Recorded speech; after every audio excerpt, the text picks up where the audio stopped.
Juni 2023, wir sind in Berlin. Wir sind die German Wrestling Federation! Live zum zweiten Mal. Ganz genau, im Astra Catch Kulturhaus Berlin-Friedrichshain, mein Zuhause. Deutschland, Europa und die Welt. Wir sehen es jeden Tag in den Nachrichten überall. Es wird immer heißer auf der ganzen Welt. Am heißesten aber, das versprechen wir euch, wird es heute Abend hier in diesem Ring mitten in Berlin. Fans, can you feel the heat? Are you on fire? Welcome to German Wrestling Federation Rising Heat!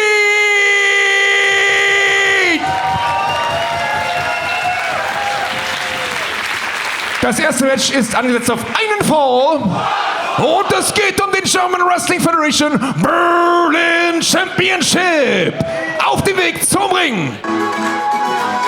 It is sweltering here tonight in Berlin's Astra Kulturhaus. And the question right now for this young Irishman is, can he withstand the rising heat? Mit einem Gewicht von 87 Kilogramm aus Dublin in Irland. Irish Wrestling's MVP, living his beautiful life, LJ Cleary! Second time we've seen LJ Cleary here in the German Wrestling Federation. The first time back in March at the Light Heavyweight World Cup.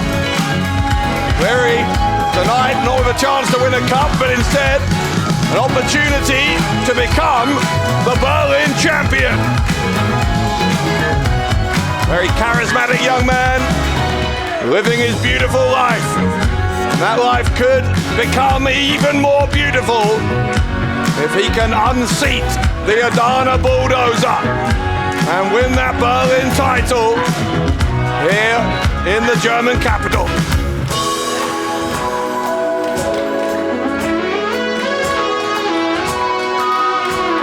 LJ Cleary making friends. It is a different venue to usual tonight for GWF. We thank the Astra Kulturhaus for hosting us here. This Berlin title match, the first of three we will have tonight. Tag titles and the GWF World Championship on the line in one of our biggest main events ever. Aus Dublin, Irland, living his beautiful life, LJ Cleary! That main event will see the longest reigning GWF World Champion of all time, John Klinger, try and reclaim the gold against the current reigning record four-time title holder, Pascal Spalter. It doesn't come any bigger than that. Could see a title change there, and we could see one here as well, if LJ Cleary has anything to do with it. Sein Gegner.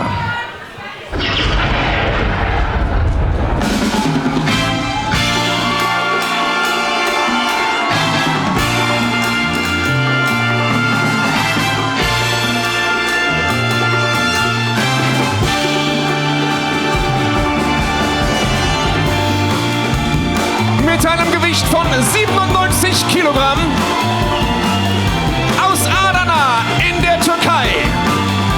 Der German Wrestling Federation Berlin Champion, der Adana Bulldozer, Aytac Bahar!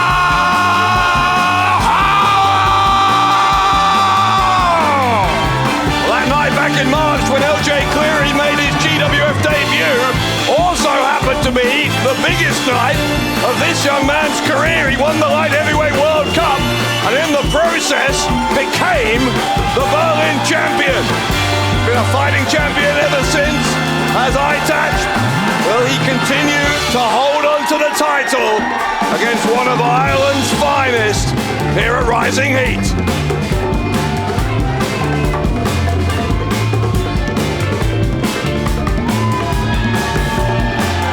German Wrestling Federation Berlin Champion, der Aachener Bulldozer, Aytac, Bahar!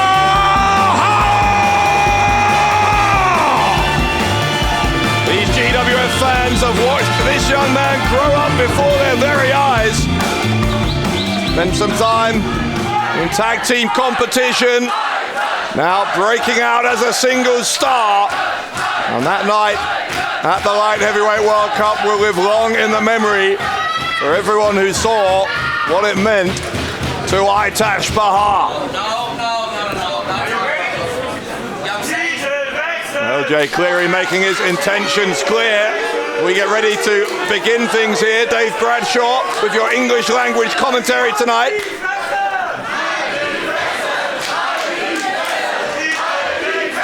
The bell rings, we're underway.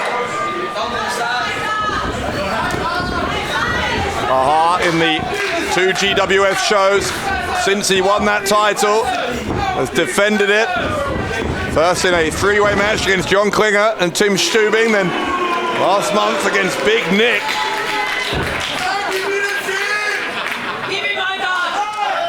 Bahar has survived everyone who has come at him in these past few months. LJ Cleary, though, a challenge of a different kind.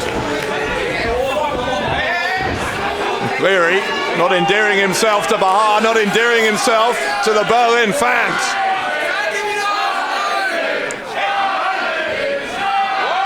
It was a great match for Cleary last time around in that first round of the Light Heavyweight World Cup against Peter Tihanyi.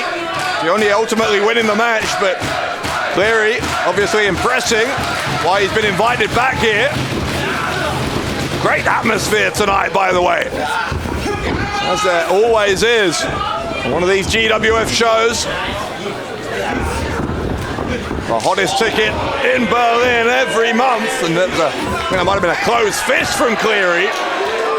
Cleary making a nuisance of himself and seeming to be reveling in doing so. As I said, that enormous main event coming up later on, Pascal, Spalter and John Klinger. We'd love to know who you think is going to walk out of the Astra Culture House tonight as the GWF World Champion. Join the conversation on social media using the hashtag GWF Rising Heat. Heat rising for LJ Cleary, who's got back in the ring. We need to get into another grapple here with Bahar. Cleary has him in the corner. Will we get a clean break? No, we won't, but Bahar guessed what was coming, ducked out of the way. Aytac now, some elbows, going to try it. We're trying to send Cleary to the ropes. Cleary reversed it. Aytac ducks a clothesline. Knocks his challenger down. Bahar. Tildenwell head scissors. Dana bulldozer. Every time we see him looking better and better. We're going to try for that Yashar driver. Cleary was able to back him into the corner, prevent that from happening. The Yashar driver was the move that helped him to win the Light Heavyweight World Cup and win that Berlin title back in March. A move he has named after his father. Cleary coming into the corner and burying his knees on the back of the head. Cleary twisting the neck. Bahar screaming in pain there. Cleary will try his luck and kick out on one from Bahar, but LJ Cleary's made his point.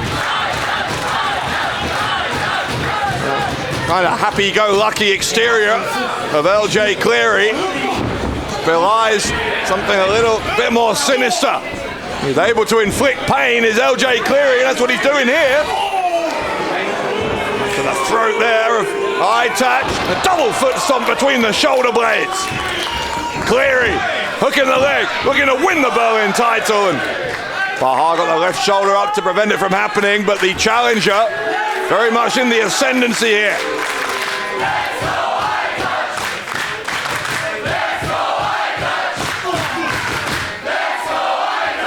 Seems like the crowd can sense the danger.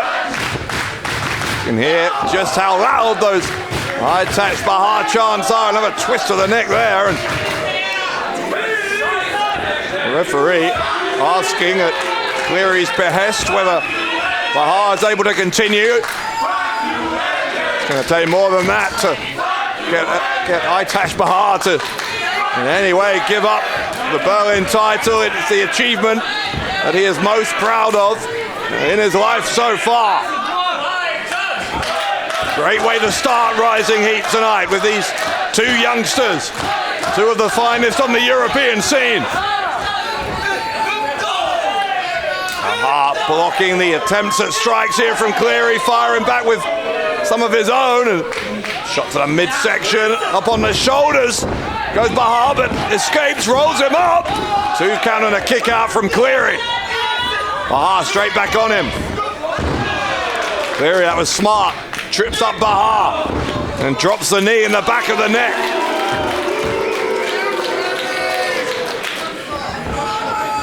Again, CLeary not making any friends. Not here to make friends. He's here to win a championship and was a second away from doing so.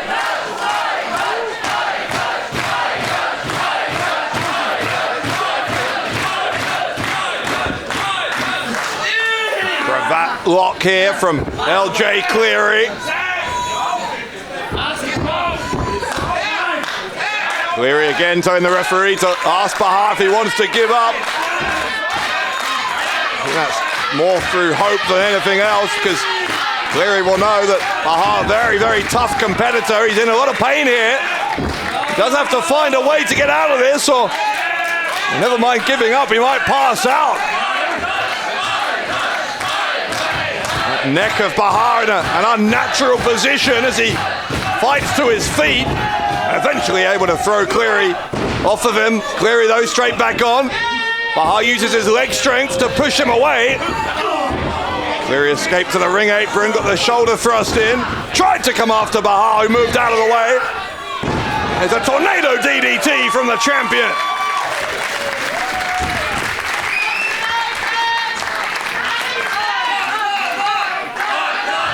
Aytac Bahar. Still the Berlin champion for now. LJ CLeary though, putting that title under threat. And it's CLeary who's first back to his feet, only by a second or so. Bahar beats him to the punch, not once but twice, and a third time. CLeary with the elbow onto the back of the head. Goes to the ropes. Bahar takes him down. And again.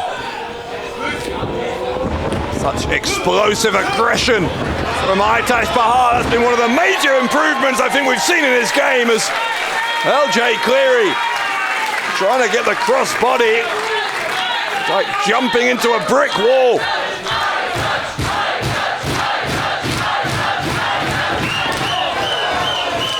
CLeary got his boots up, got an enziguri around the back of the head. Big spine buster from Aytac Bahar, who goes for the cover immediately. Gets 2.5. Bahar with a PK. Right into the heart of CLeary, the cover. Right shoulder comes up for the challenger. The match continues.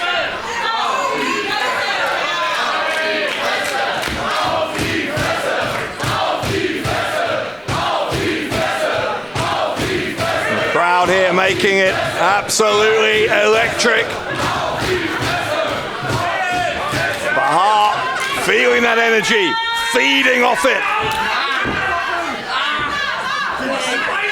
Bahar trying to pick him up, maybe going to look for that Yashar driver. CLeary knows he's in trouble and he was clinging onto the leg there. Wait, hang on. Look who's here. Well, Tim Stübing, a long-time rival of Aytac Bahar, who wanted to become the Berlin champion a couple of months ago. Here's the roll-up. Kick out on 2, but CLeary, off the back of that distraction, taking full advantage, goes for the cover again. And a kick out once more. CLeary, springboard drop kick. As Bahar up, drops him, back of his head on the knee, sits down on the cover to become the Berlin champion. Bahar kicked out. But Tim Stübing and Ivo Latino coming out here has changed the complexion of this one.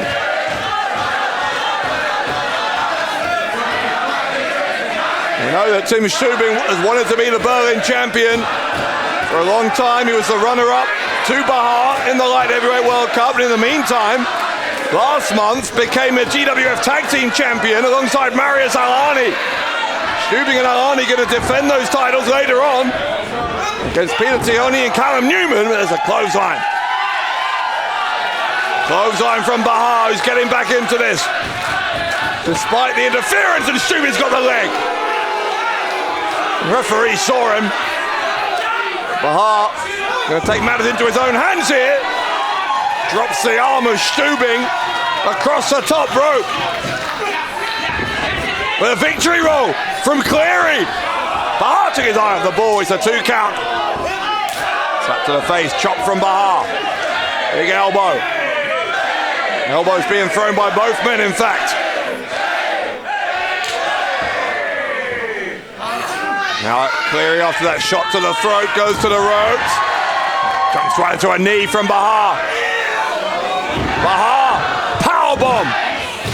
Goes for the pin and gets another 2. Doesn't get a 3 yet. We'll try for the Yashar driver and he gets it. This time he gets it. Bahar with the pin and Bahar still Hier ist der the Sieger champion. und weiterhin German Wrestling Federation Berlin Champion aus Adana in der Türkei. Der Adana Bulldozer Aytac Bahar.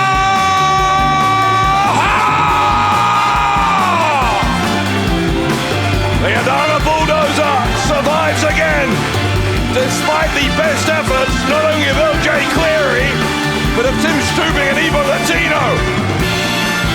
Berlin, euer German Wrestling Federation Berlin Champion aus Adana in der Türkei, der Adana Bulldozer Aytac Bahar.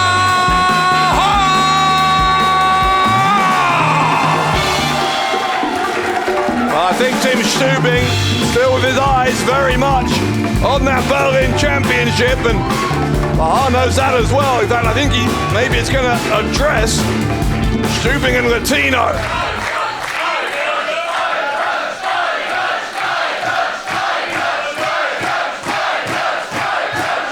So Tim, du willst so mit mir spielen, ja? Du willst dafür sorgen, dass ich meinen Gürtel verliere auf dreckige Art und Weise? Dieses Spiel spiele ich nicht mit. Ich habe anscheinend was du haben willst und ich will meine Rache gegen dich. Und ich bin ein Ehrenmann. Also nächsten Monat, du und ich. Und ich setze meinen Titel auf das Spiel. Bist du Manns genug, hä?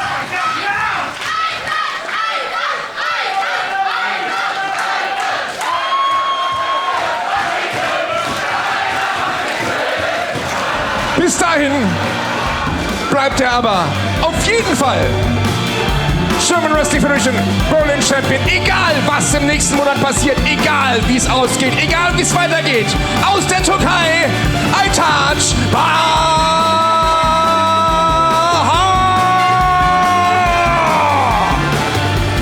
Well, you heard it, Tim Stübing, indeed with his eyes on the Berlin title. Bahar, ever the fighting champion, more than happy to put that title on the line. The next time we're here in Berlin is July 2nd, Summer Smash. And perhaps that's when we will see it. Bahar and Stübing for the Berlin title. For now though, the Adana Bulldozer continues to reign supreme.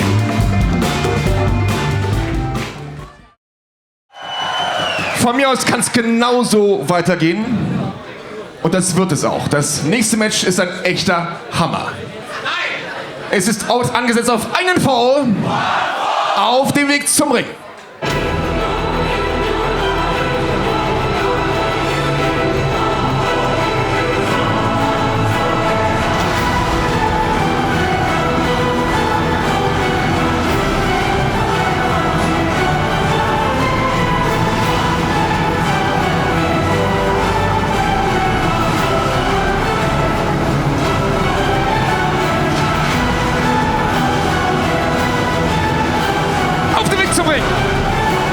Mit einem Gewicht von 85 Kilogramm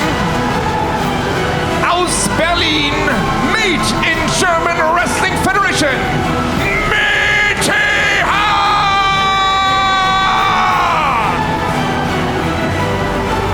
A man who was brought up in the German Wrestling Federation. Once the happy-go-lucky, lucky kid. But now, a much more serious, much more dangerous, much more sadistic individual than we saw years ago. Metehan! He is the Babo. His opponent tonight might just be about to find out how serious he is. Und sein Gegner.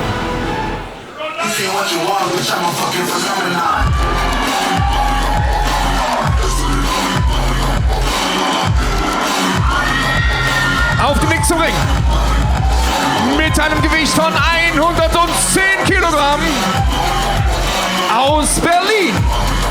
Sexy Ronaldo Shaqiri.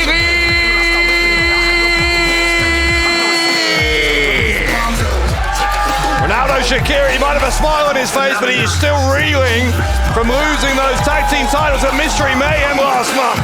Aus Berlin, Sexy Ronaldo Shaqiri.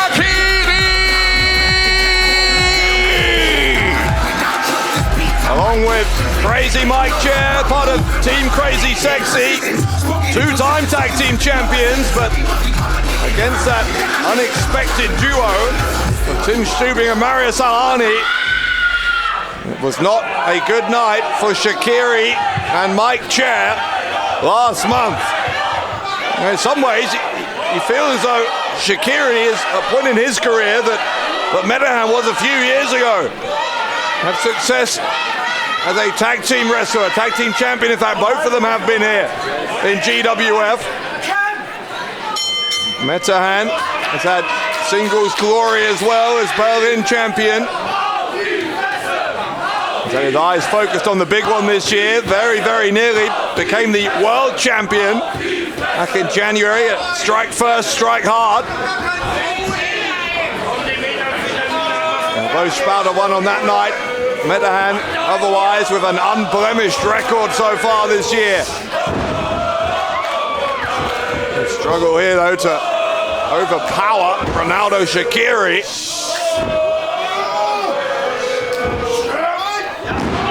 Waistlock takedown from Shaqiri, and Metehan battling back immediately with some elbows. Shaqiri demonstrating just how strong he is. Come the right hands from Shaqiri. Swing and a miss that time though. Metehan stomps on the foot. Takes out the leg. Kick to the side of the head.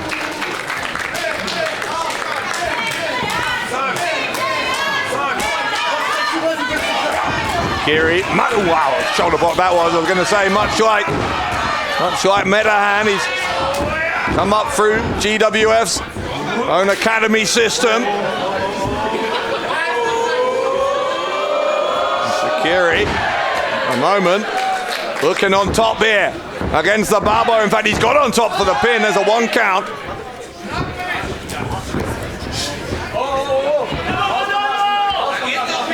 Referee saying they're in the ropes. He wants a clean break. He's going to get one, but he's not getting it from Metehan, who over the top of the referee's head. He just poked Shaqiri in the eye. That's enraged Shaqiri, but it made him make a mistake. A high knee in the corner, there was no one there. And now Metehan taking full advantage.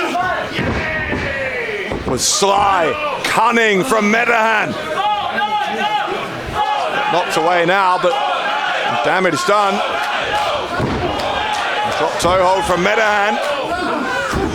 Metehan, those strikes into the back of the head.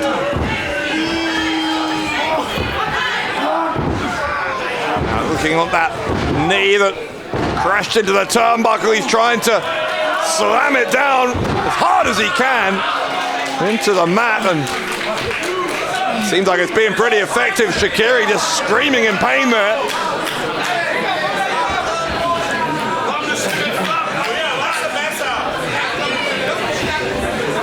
Ronaldo, Shaqiri. Metehan, one-on-one. Here at Rising Heat, we thank you for joining us wherever you are in the world. And if you've never been to Berlin, make sure you come and join us for another event in the near future. Shaqiri, if you do come visit, might not be at 100%. Even in the next few months after the number that Metehan is doing on his left leg here. Lots of great events, monthly events coming up here in the German capital throughout the rest of the year. You go to GWF-wrestling.com for more information and to get tickets.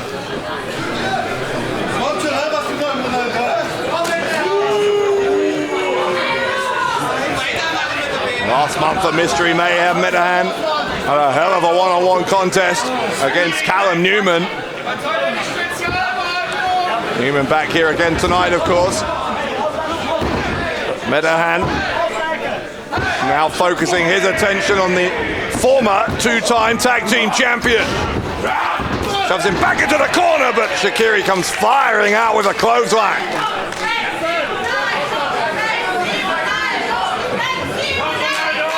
That one definitely was felt by Metehan, who's having to shake off the cobwebs here. Metehan getting back to his feet, but Shaqiri doing the same. Shaqiri battling up from one knee. Striking down, Metehan picks him up. And gets him with a backbreaker. One deep into the lower back of the Babbo.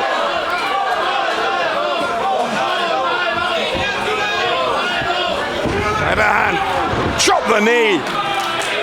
Remember, there's already been significant damage to that knee. Earlier in the match, Metehan was focusing on it. He's going back to it here.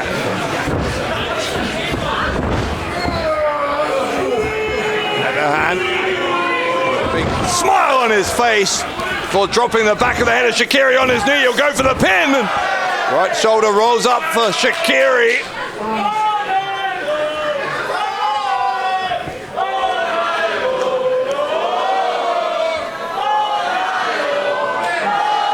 Here, the fans largely in support of Ronaldo Shaqiri. Metehan doesn't like that. Metehan on that left leg, bending it into a half crab.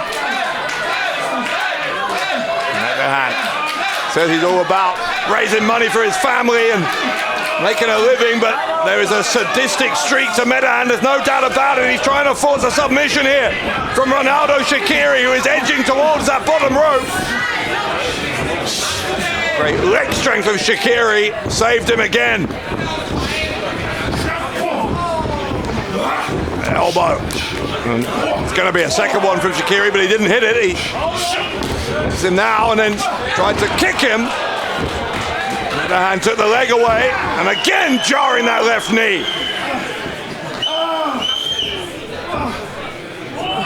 Metehan absolutely tormenting Shaqiri at the moment. Up on the second turnbuckle. Shaqiri doesn't know where he is. A drop kick into the back. Metehan turns him over. Again goes for the win, and again Shaqiri able to escape before the 3 count, but one of the things we've seen from Metehan since he returned to the European independent wrestling scene last year is he has become more ruthless than ever when it comes to honing in on a body part. Shaqiri trying to prevent more damage to the left knee. Instead, he got the right side of his chest stomped on, but now Metehan back to that knee. Dragging Shaqiri, don't do this, don't do this. But he couldn't get the chance again. Shaqiri using his leg power. It looked like Metehan was going to try and smash that left knee into the steel ring post.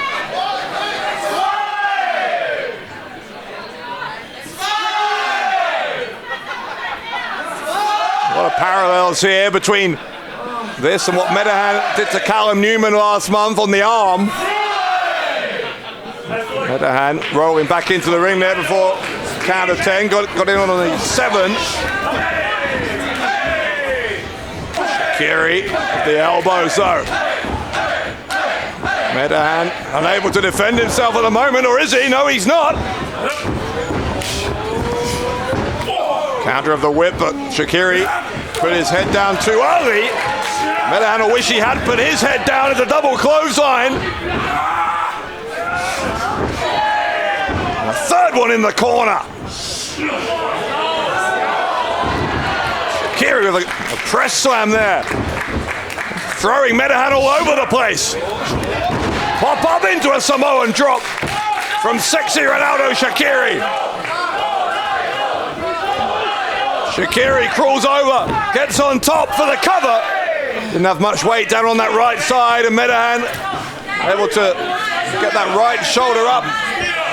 Just about a half a second left, but a very back and forth showdown between these two. First time ever, by the way, that we've seen Shaqiri and Metehan one-on-one.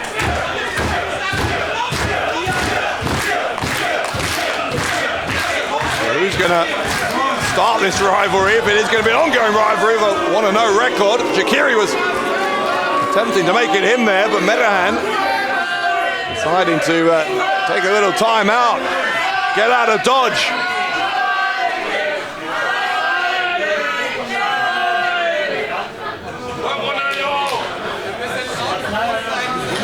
Shaqiri limping a little bit on that left leg, but adrenaline is flowing through his veins. Metehan dropping his throat across the top rope. Metehan, face buster onto the knee. Struck him right in the abdomen. Inside cradle from Metehan to try and win it. Kick out from Shaqiri. Shaqiri scooped him up, couldn't get him. And instead, the elbow came down across the throat. Metehan trying to live that running strike, but Shaqiri countered with the spear.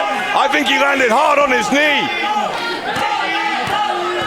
That's unfortunate for Shaqiri, because if he'd been able to try and cover Metehan there, he might have stunned him enough to get the 3 count.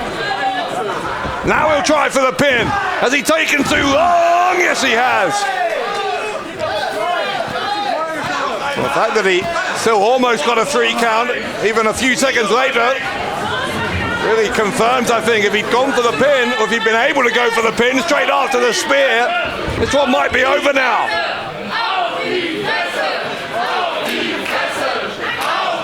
Metehan begging off. Shaqiri not listening to him. He'll pick him up. He'll try for a powerbomb. Metehan desperately trying to stop it from happening, but he couldn't. Landed hard off the powerbomb, the pin, and again Metehan gets out.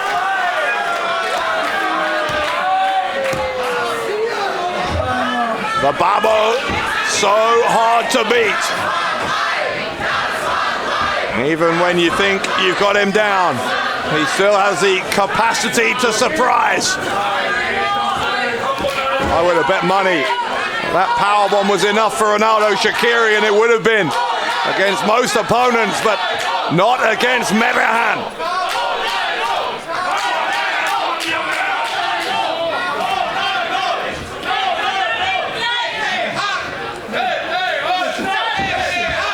Shaqiri trying to grab a hold of Metehan, who's squirming away down on the canvas. He's going to try for another powerbomb. If he gets another one, it's got to be over. A buckle bomb. Buckle bomb by Shaqiri.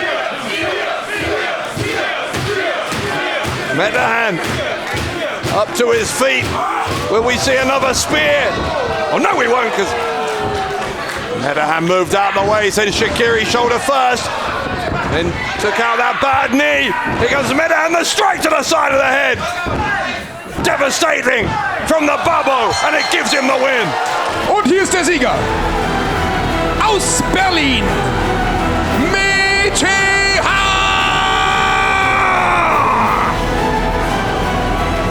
A hell of a match between Ronaldo, Shaqiri and Metehan. But Metehan showing when the chips are down, he has that aggression, that will to win. Now what's he doing? Well, he doesn't have any kind of integrity, any kind of sportsmanship. Der Sieger Metehan aus Berlin. Metehan. Posing with a forward Ronaldo Shaqiri just a moment ago like he was a trophy. Defeated opponents are trophies, and Metehan has a pretty full trophy cabinet this year here at GWF. Another win for the Babo here at Rising Heat.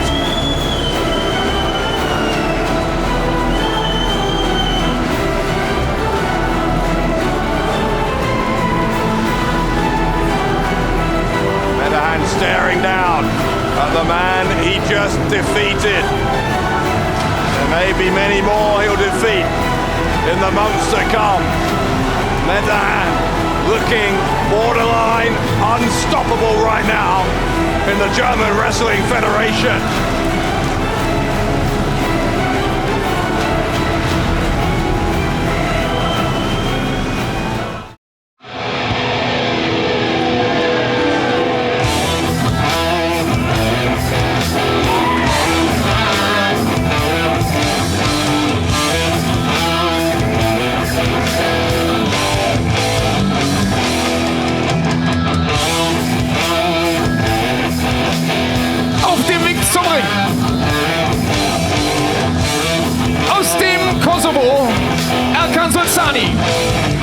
Aus Berlin, Tarkan Aslan. Und aus Bad Bones City, schon Bad Bones Klinger, die Blutsbrüder.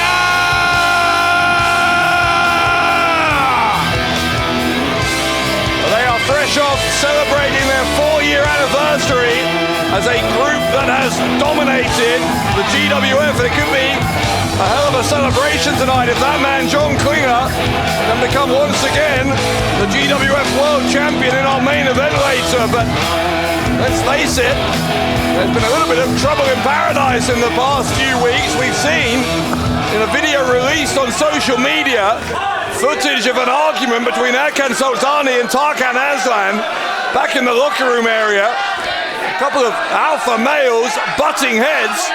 Let's see if they're all friends again here tonight at Rising Heat.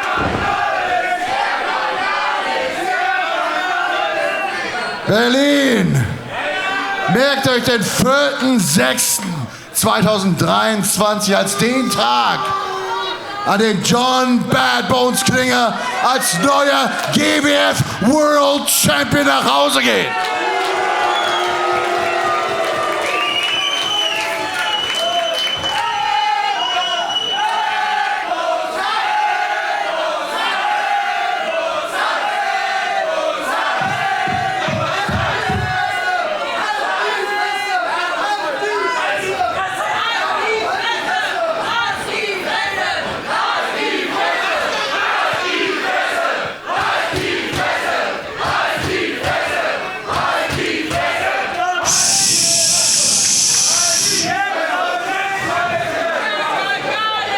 Ihr sollt alle eure Schnauze halten, okay, wenn ich rede?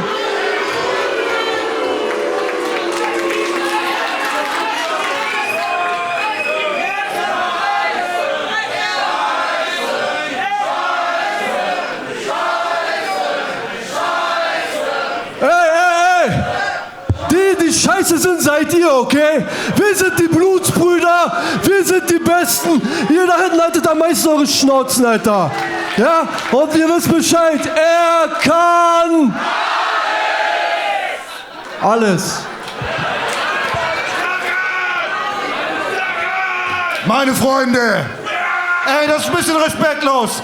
Das hier ist vielleicht die größte Ansammlung an Talent, die jemals diesen Ring hier betreten hat. das hier ist die Vergangenheit, die Gegenwart und die Zukunft dieses Business.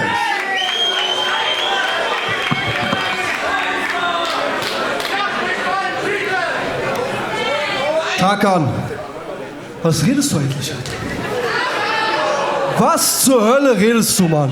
Ey, ohne Scheiß, ich hab's schon satt. Ich hab satt, dich hier bei den Blutsbrüdern zu sehen, Mann. Du gehörst hier nicht drin, hast verstanden? Halt mal die Fresse, Alter! This is getting heated again. Ey! Wollt ihr mich verarschen oder was? Hey, wir regeln das unter uns, ja?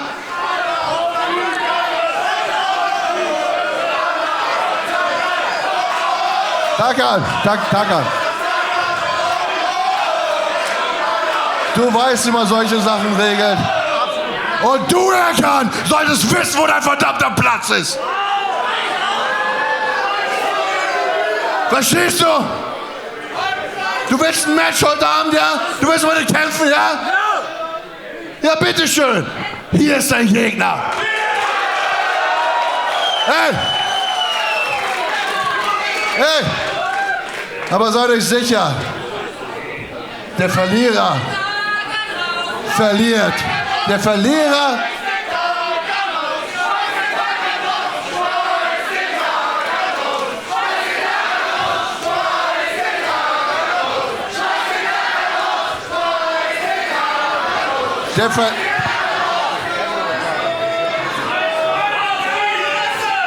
Er kann raus oder Tarkan raus?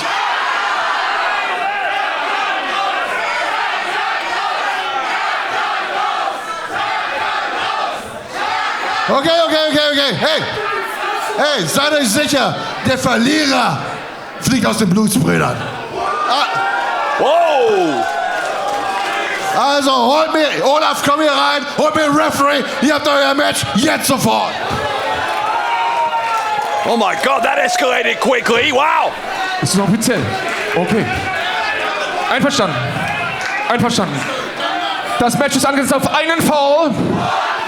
Es geht um den Verbleib bei den Blutsbrüdern. Wir begrüßen aus dem Kosovo den Golden Boy, Mr. Uppercut, den Blutsbruder Erkan Sulzani.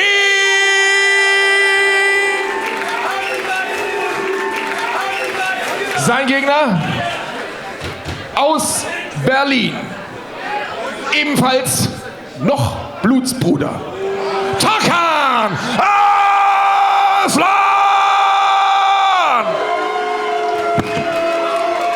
Well, there we go, an impromptu match about to start here, and either Tarkan Aslan or Erkan Sulzani, whoever loses this, is going to be kicked out of Blutsbrüder.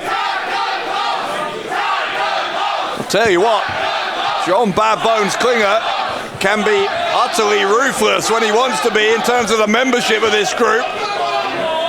Remember Orlando Silva being kicked out a few months ago? Evil Jared Hasselhoff now part of the group instead of Silva, and looks like tonight the group one way or another is going to be cut down from 4 again to 3. Sulzani and Aslan going to settle their differences in the ring. It seems that Blutsbrüder ain't big enough for the both of them. There we go. Sulzani over 2 meters tall. With that height leverage advantage over Aslan. Trying to make the Blutsbrüder gesture into the forehead. Aslan does the same. The tension between these two right on the brink of boiling over. Sulzani's offering a handshake. Klinger telling him to accept the handshake, but saw what happened. Sulzani, more than being serious, he said he went again for that gun to the head. Blutsbrüder gesture. Aslan with a Headlock takedown. Tarkan Aslan trying to manipulate that left arm of Solzani.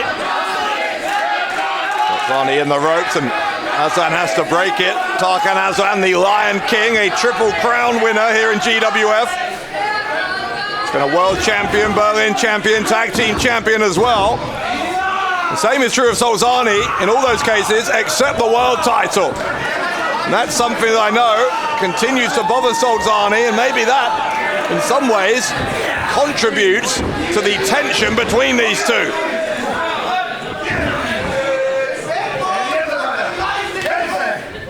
To my knowledge, Tarkan Aslan and Erkan Solzani have never competed against each other before in a one-on-one match, and Aslan currently with the upper hand. Solzani sent to the outside.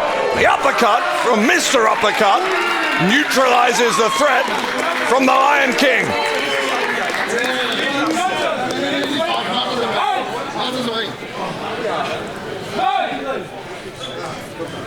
Solzani being told to leave it by Klinger. Doesn't want the fight outside the ring.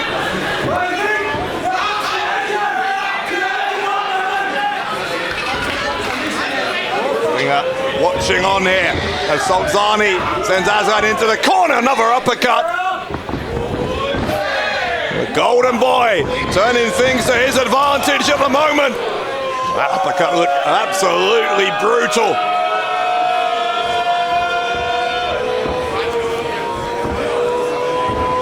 Solzani with the suplex, drops him.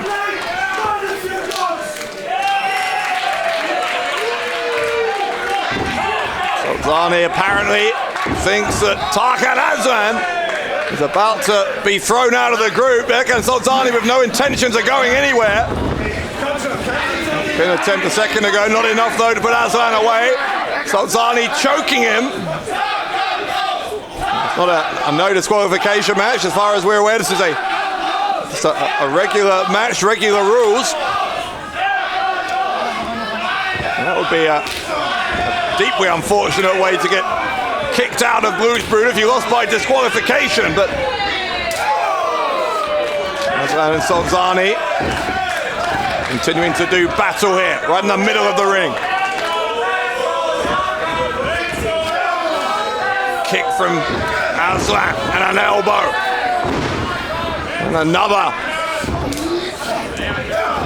Seen some rapid changes. And who has the upper hand? Both men have had their moments so far. There's a good moment for Aslan. Big back body drop.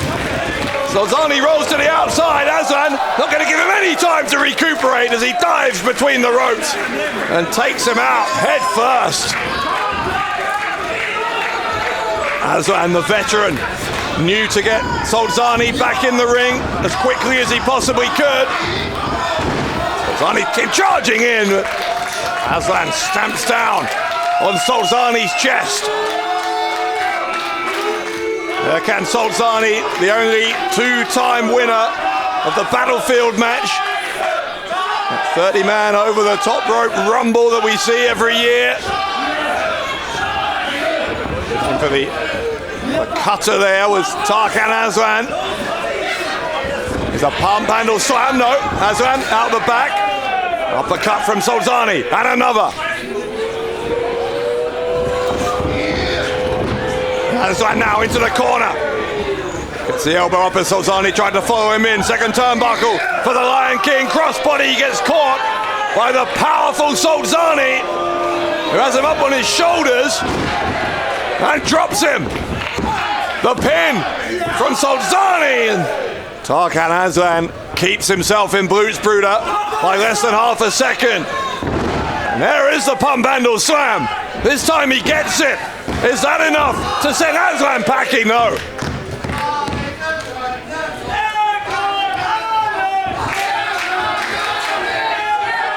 John Klinger continuing to look on, mostly silently from ringside, and we are accustomed to seeing members of Blutsbrüder interfere in their colleagues' matches. Klinger, a neutral observer apparently in this one at the moment. I think he wants to see who is the tougher of his two faction partners. The uppercuts here from Solzani, who'll go to the ropes. The cutter from nowhere from Aslan.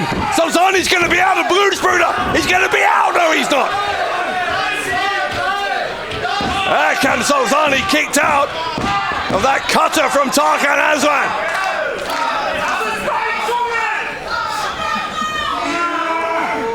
If Aslan can't pin him, he'll try and submit him here.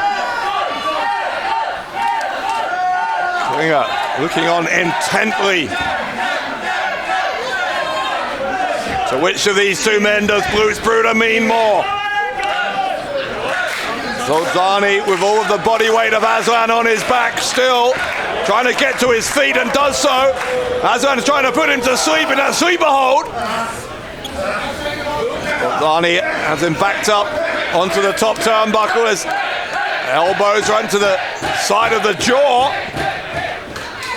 I think that made Solzani groggy. Aslan back on his back. Where is Solzani going? And hang on here. Hold on a second. Aslan wisely sneaking out the back, and it's a powerbomb.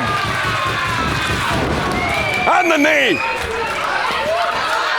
A shining wizard from the Lion King. And that attempt to climb the turnbuckle. Oh wait, hang on. Well, Klinger was up on the apron. That attempt to climb the turnbuckle on the part of Solzani might end up costing him his position in Blutsbrüder.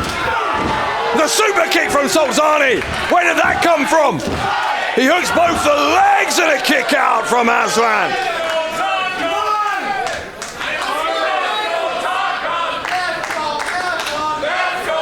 Solzani can't quite believe that super kick didn't put Aslan away. Both of these men have had moments here where you felt like they had the match won. And both of them, quite honestly, showing just how valuable they are to Blutsbrüder. After tonight, based on what John Klinger decided, one of them will be no more as it comes to that group. Going strike for strike.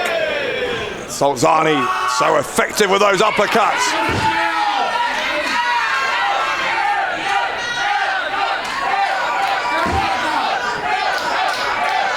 Aslan was rocked by that last uppercut. He's getting back to his feet now. Oh, Aslan's got him down. Aslan took him down by the arm. Was he trying for an arm bar? What's he looking for? Trying for, he's got a triangle choke. A triangle choke here on Solzani. Look at the shots to the head, right to the top of the cranium. Well, Solzani might pass out if he doesn't tap. Solzani's in big trouble here. He's trying to get to his feet. He's trying to power out. Oh my God, he's picked up Aslan. What power from Erkan Solzani. Short arm clothesline though from Aslan.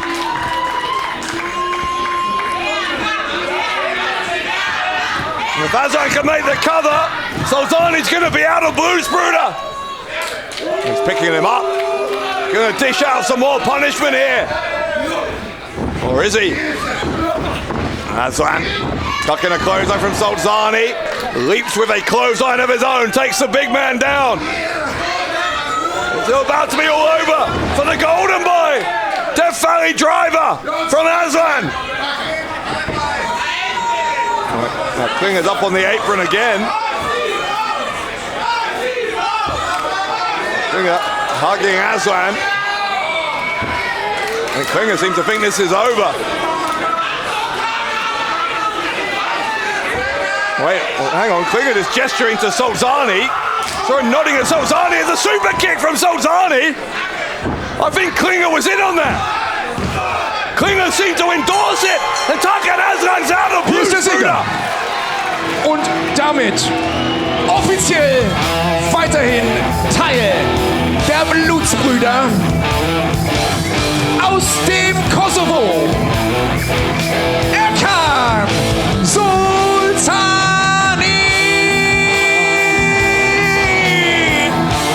A second super kick from and Sultani, apparently enabled by that hug from John Klinger. It seems to me that Klinger made his choice. John Klinger wanting to keep Erkan Und dann Sultani. offiziell nicht mehr Teil der Blutsbrüder. Tarkan, Aslan, die Blutsbrüder aus Bad Bones City, schon Bad Bones Klinger und Mr. Uppercut, der Golden Boy, Erkan Sultani.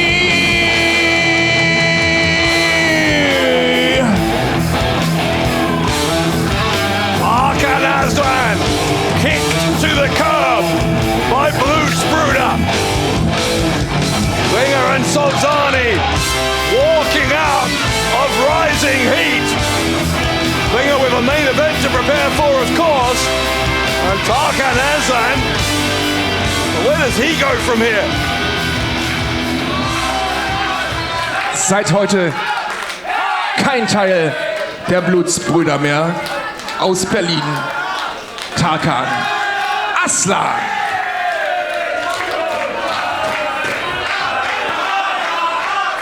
What's he do? Aslan's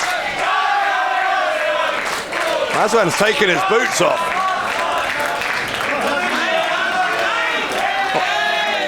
Don't tell me he's... Is this it? Is this it for Tarkan Aslan?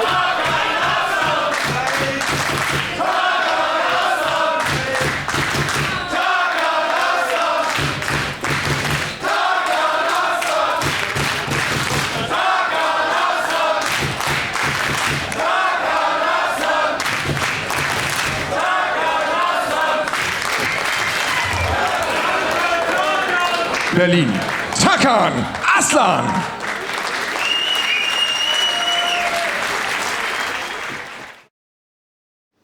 What's up, bro? You ready for tonight?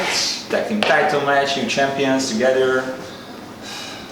I messaged you last week, man. I said I don't want him to be in a tag team. Yeah, I know, but like, they booked us in a tag team match. So I've just left the tag team. I don't want to be joining another one. Like, This could be our big chance. so? I don't want to be in a tag team. Hey guys, everything okay? No, everything's not okay. I do not want to be in a tag team. Bro, listen, you have a tag team title match. Yeah, exactly. I don't want to share the championship. I want my own championship. How? I mean, you have to win some single matches. Yeah, there you go. Then give me some. You want to have a single match tonight? Yeah, I do. You know what? You can get it. You know why? Because Marius is not here. You want to replace him? So it can be you against Rambo. Are you happy with this? Okay. Okay. I'll take it. Alright, have fun there then. What about me?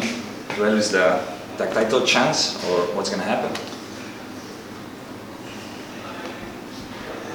No, you know what? I have a very good idea.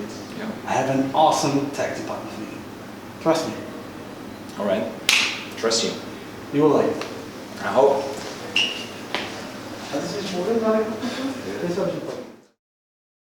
Das nächste Match ist angesetzt auf einen Fall. Und es geht um den German Wrestling Federation Tag Team Championship. Auf dem Weg zum Ring.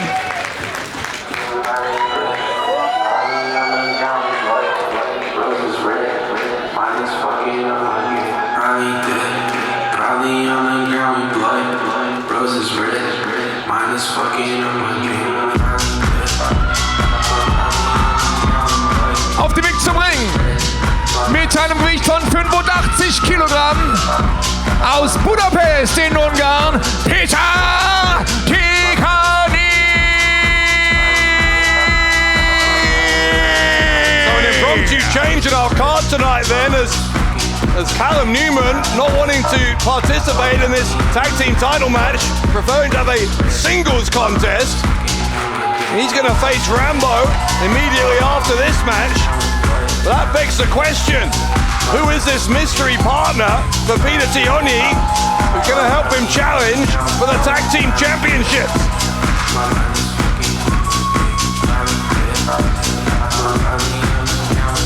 aus Budapest in Ungarn, Peter Tihanyi.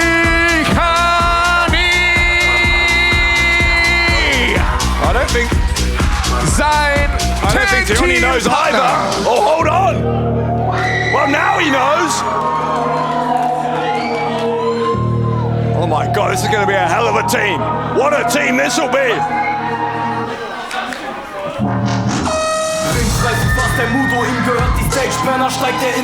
Mit einem Gewicht von 92 Kilogramm aus Leipzig in Deutschland. Sein Name ist Programm und er ist vierfacher Kampfkunst-Weltmeister. Er ist Fast Time Mudo! Gonna partner Peter Tihanyi. The high flyer from Hungary. Alongside Germany's martial arts expert.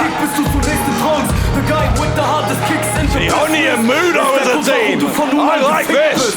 Hat keine Zeit, stell den nicht auf Probe. Faster fucking Mudo, eine lebende Ikone. Er ist siegessicher und wieder mal ready to fight. Nur die Titel sind das Ziel, es ist endlich Berlin, er ist offizieller vierfacher Kampfkunst-Weltmeister. Und heute Abend kämpft er um den German Wrestling Federation Tag Team Championship. Fast Time Mudo! Mudo and Tihanyi going to be the first to challenge the new tag team champions. Ihre Gegner, die German Wrestling Federation Tag Team Champions.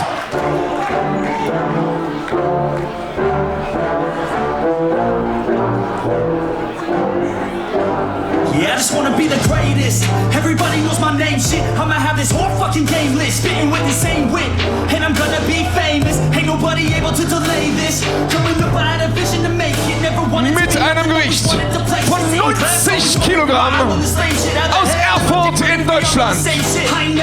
Mr. No Bullshit, Marius.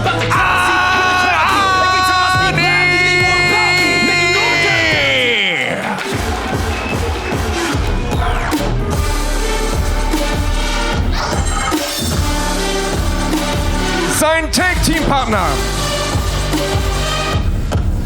in Begleitung seines Mentors Ibo Latino mit einem Gewicht von 86 Kilogramm. Er kommt aus der Landeshauptstadt von Niedersachsen. Mit Tim Stübing.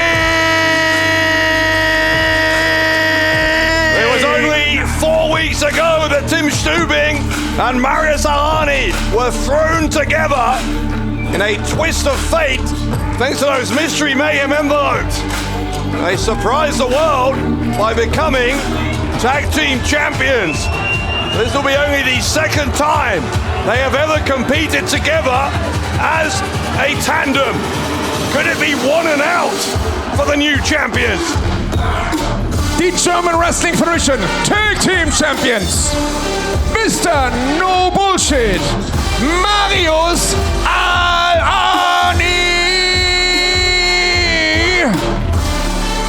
und sein Tag Team Partner, mit Tim Stübing.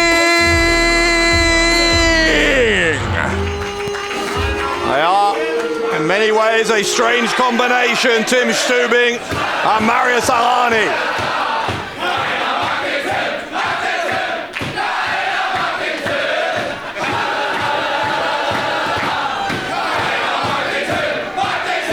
You can hear, even in a different venue, Berlin still with very, very strong negative feelings towards Tim Stübing.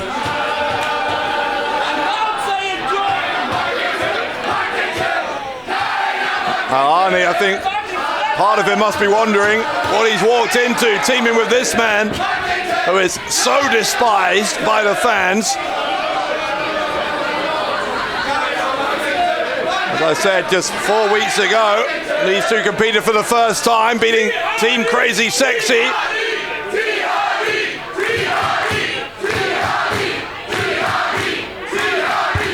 Das sind sie, die German Wrestling Federation Tag Team Championships. Der Kampf ist angesetzt auf einen Fall.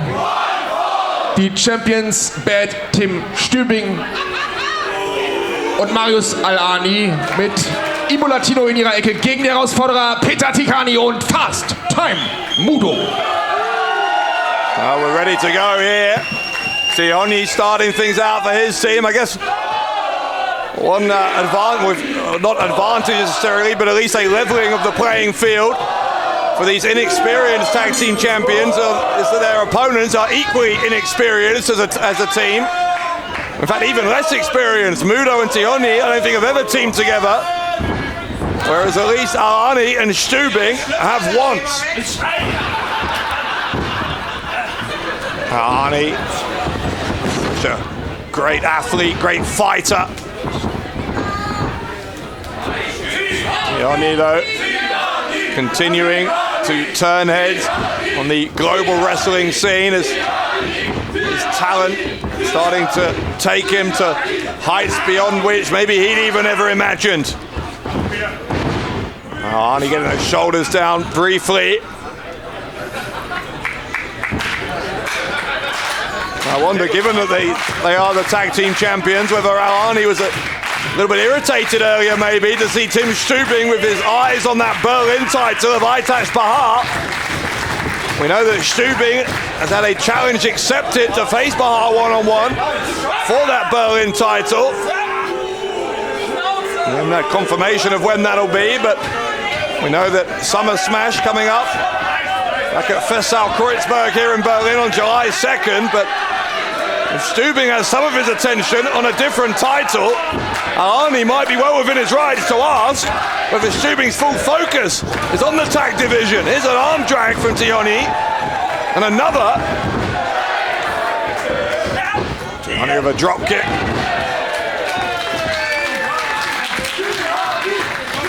Tihanyi, by far the more popular of the two. I think that goes without saying. He and Stübing know each other quite well from the recent past. They were both in the final of the Light Heavyweight World Cup this year, which, as we know, was won by Aytac Bahar. There's Al-Ani back in. Power of Al-Ani. It's something that Tihanyi can't quite match. He can certainly match him for speed, but last time Mudo, every bit as much of a heavy hitter as Marius Al-Ani.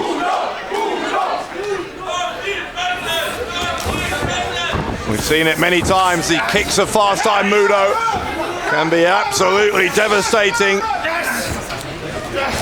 Al-Ani going for a Kimura lock here. Mudo able to back him into the corner. Referee wants the clean break.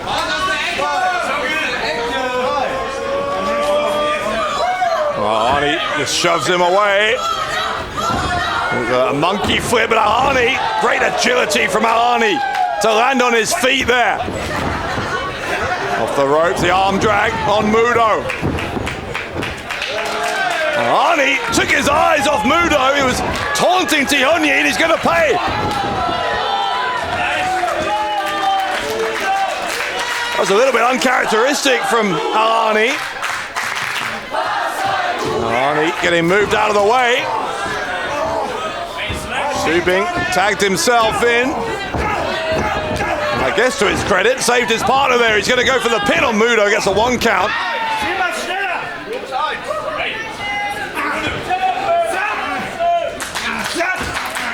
Stübing just trying to wear Mudo down now. And again, the crowd telling Tim Stübing exactly what they think of him. Stübing, even by the GWF fan standards, this is a loud negative reaction tonight. There's a drop kick from Stübing. Stübing still early in his career. He goes for the pin there. Got a 1 count, and Stübing, I think, could do with a sustained period on top here to try and take the crowd out of the game.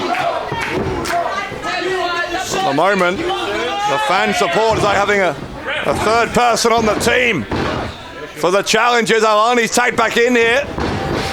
Mudo's going to get Sent into the champion's corner.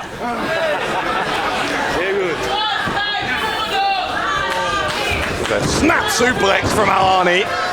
Pops the hips, explosive power cover and a 2 count. Alani now stretching out that left arm of Mudo.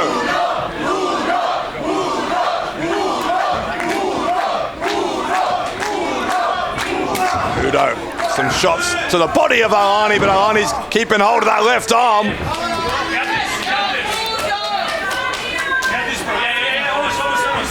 Mudo kicking the shoulder here, trying to relieve the pressure, and Alani responding by grabbing the leg he was being kicked with. Half crab here from Alani. Alani trying to get a tap out from Mudo.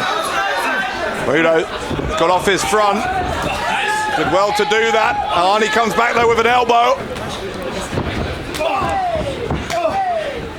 Spinning heel kick. Got parried there by Mudo. Tihanyi tagging in. Tihanyi struck Alani as Alani came in. Now Tihanyi keen to up the speed here. He knows he'll have the upper hand against Alani at high speed. Tihanyi off the ropes with the DDT. Looking for the tag team titles, and Stübing broke it up, or else he might have got his way. I don't know if Alani would have kicked out after that DDT. Stübing shouldn't be in there. Referee's gonna force him to get out. Meanwhile though, Tihanyi needs to be careful. There's a roll up by Alani. Referee sees it now. A 2 count and a kick out. Tihanyi might be a little bit lucky there. The referee was late seeing it. He was still dealing with Stübing.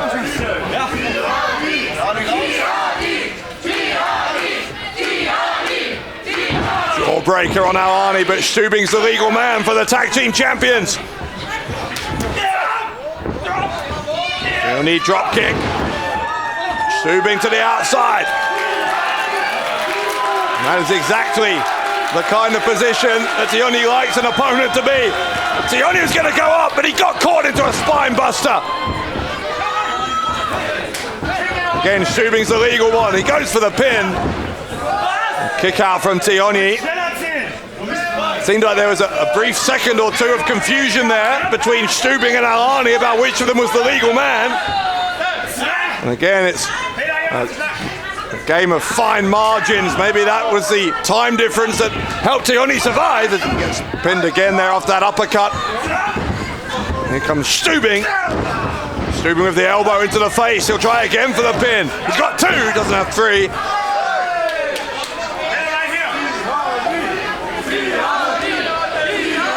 Tell you what, if this does go the way of Team Stübing and Marius as they try and bring Mudo in here. And Mudo just inadvertently distracting the referee, not helping Tihanyi. Stübing choking out Tihanyi. Referee has his back turned. Alani's going to tell him when to stop. There's a tag from Stübing to Alani. What I was going to say is if this does go the way of the champions and they retain those tag titles tonight, but what if Stübing does go on to become the Berlin champion? He would be a double champion here in GWF. And a lot of fans, I don't know if they can handle that. Meanwhile, Alani trying to twist that ankle. Likes to defeat opponents with an ankle lock. Tihanyi getting stamped on there. Alani just treading on him like it was a bug. Here comes Tihanyi though, still battling. Alani got him up. Mudo trying to make the tag. Look at that from Ibo Latino.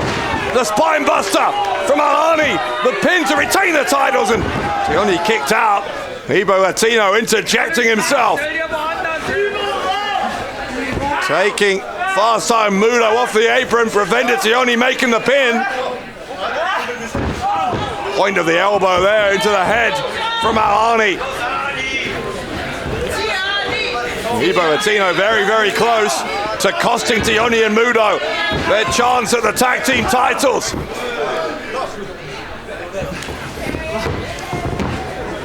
Tihanyi just trying to get away from Alani, but in doing so, he's crawled into the opposition corner where Stübing makes the tag. Immediately, listen to this, immediately after the tag, the crowd once more picking up the noise, going after Tim Stübing.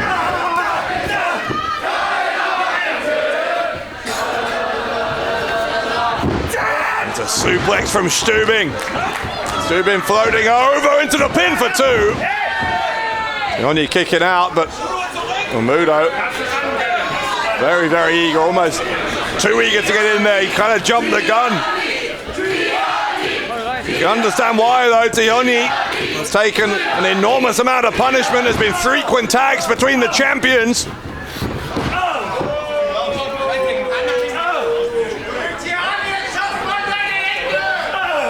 Arnie just throwing bombs there at Peter Tihanyi. Stübing tried to run in. Tihanyi fighting out of the corner here. Ducks a kick from Arnie. Arnie just about grabbed him and stopped him getting to Mudo. But he lands on his feet again. Leaps over Arnie and here comes fast time Mudo. Mudo in. Kick to Arnie. Kick to Stübing. Frequent kicks from Mudo here. Spinning heel kick from fast time Mudo. Right into the face of Arnie. Here comes the combo from fast time Mudo. The knee to the temple. Stübing goes down.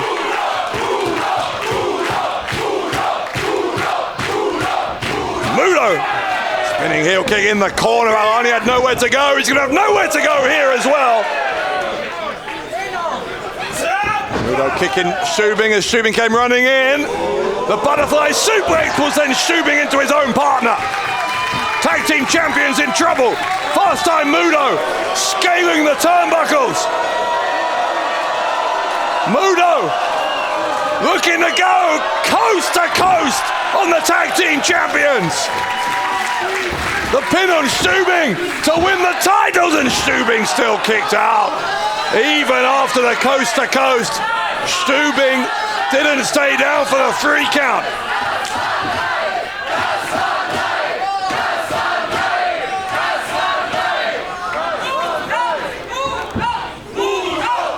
Mudo will try again. One arm hooked, another arm hooked for Mudo, but hang on. Stübing, back body drop, the tag to Arnie. Stübing with the fireman's carry on Mudo. I'm not sure if Mudo knows the tag was made, well he does now. Dropped on the knee of Stübing. Here comes the pin from Arnie, and Tihanyi breaks it up. This has become a scintillating tag team title match between 2 teams who've barely ever competed alongside each other before. Kick to the head there from Arnie.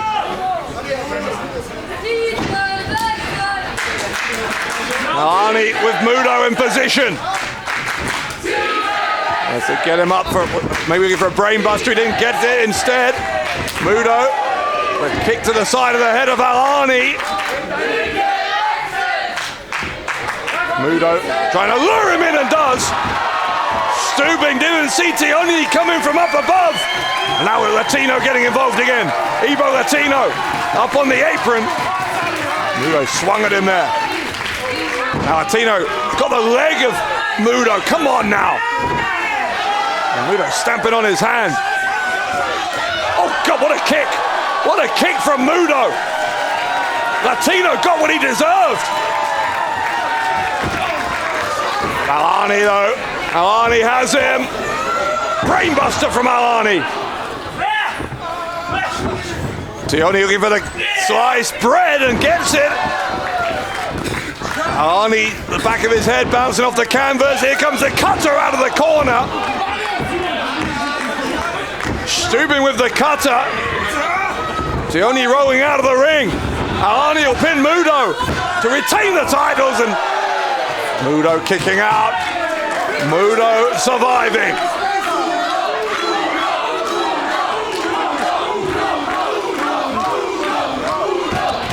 Another tag between the tag team champions. Whether you like them or not, you'd have to admit, look like this is far beyond their second match tagging together. Looking like a very effective team, I think. Oh, wow. What a shot that was from Stübing. Stübing may have knocked Mudo out, but Mudo still, maybe on instinct alone, kicked out.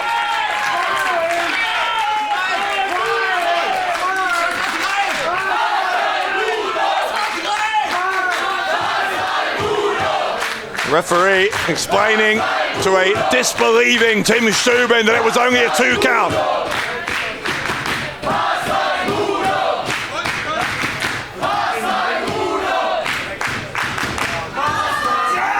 Stübing has him up. Mudo wriggles his way free. Kick right to the back. Right for a roundhouse, didn't get it. And Stübing into a sunset flip. Oh, he's got the pin, the shoulders are down. Oh, hold on. Mudo transitioning into a triangle choke. Stübing doesn't have anywhere to go. Tihanyi cuts off Alani. Tihanyi leaping on top of Alani. Mudo's got the armbar and a tap out, a tap out, a tap out. New tag team Und hier sind die Sieger. Und damit neuen German Wrestling Federation Tag Team Champions aus Deutschland und aus Ungarn. Fast Time Mudo und sein Tag Team Partner Peter Tihanyi.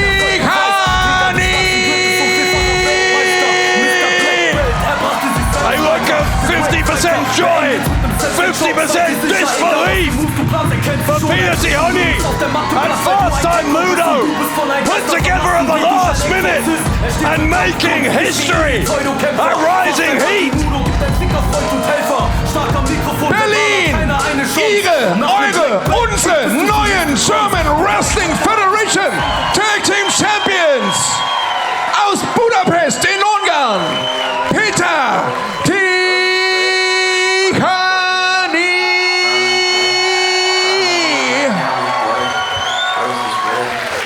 Sein Tag Team Partner aus Leipzig in Deutschland. Vierfacher Kampfkunst-Weltmeister und jetzt auch German Wrestling Federation Tag Team Champion Fast Time Mudo. There must surely be one of the loudest ovations that the Astra Culture House in Berlin has ever heard. Peter Tihanyi and Fast Time Mudo shocking the world. They are the new GWF Berlin feiert Team sie, Champions. die neuen Champions aus Leipzig, Fast Time Mudo und aus Budapest in Ungarn, Peter Tihanyi.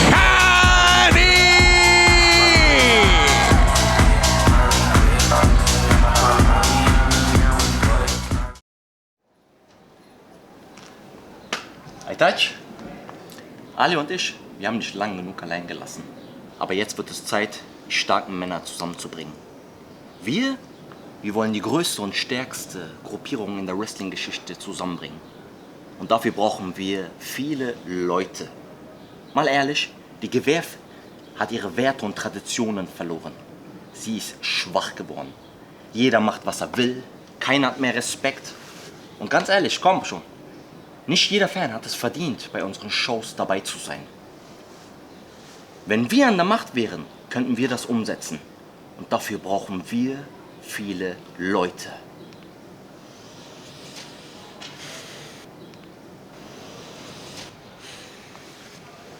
Jam, bitte, bitte, lass mich einfach in Ruhe. Du, Ali, wen auch immer ihr noch habt. Yeter artık bırakın beni. Ich hab keinen Bock mehr drauf. Kommt morgen nicht, kommt übermorgen nicht, kommt übermorgen nicht. Wenn ihr in 100 Jahren noch kommt, meine Antwort bleibt dieselbe. Lasst mich in Ruhe. Ich hab keinen Bock mehr auf euch. Yeter artık. Bıktım buradan. Wir haben dich groß gemacht und wir wissen, wie wir dich auch wieder klein kriegen. Früher oder später wirst du unterschreiben. Egal, ob du es willst oder nicht. Pass auf deinen Rücken auf. Arkana dikkat et. Das nächste Match ist angesetzt auf einen Fall auf dem Weg zum Ring.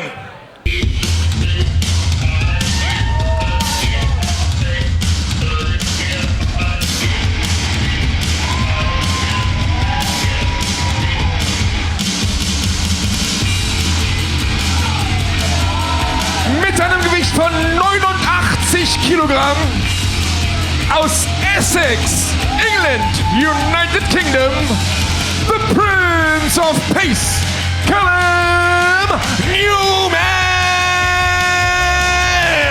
So here's a question. Does Callum Newman now regret turning down the chance to team with Peter Tihanyi in that tag team title match, given that he's seen Tihanyi's now a tag team champion? The Prince of Pace aus Essex, United Kingdom, Callum Newman! Newman seems like a young man who knows exactly what he wants, and he wanted a singles match tonight. Und sein Gegner.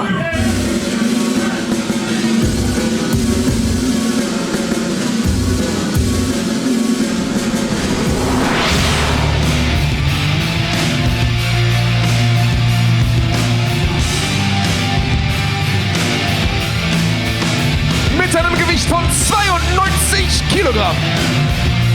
Aus Santo Domingo in der Dominikanischen Republik, El Comandante Rambo!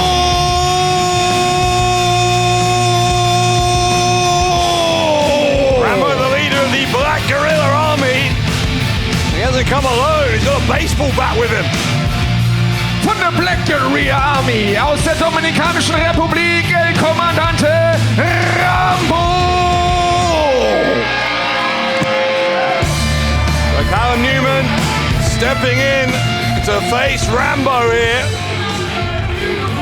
And given that he turned down that tag title match, from Newman's perspective, this really does need to go the right way. Newman's had 2 previous matches here in GWF against Ahura at the Light Heavyweight World Cup, and then last month a Mystery Mayhem against Metehan. Impressed in both of them, but ultimately lost both of them. Rambo's offering him a handshake. Newman, he really needs, as I say, got to get a win under his belt here as a singles competitor. It has been a very clear decision as Rambo takes him down. Very clear decision on Newman's part, not just here in Germany, but elsewhere. He's at a point in his career, wow, what a throw that was. He's at a point in his career that he really does want to be a singles competitor. Part of CPF, close personal friends for a long time over in the UK. Alongside Maverick Mayhew and Joe Lando and Danny Black, but recently left that group. The Prince of Pace has decided it is time to break out on his own.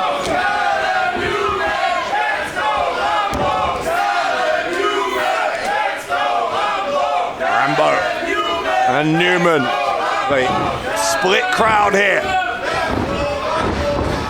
Newman showing off some of his skills, confusing Rambo before getting out the wrist lock via an arm drag.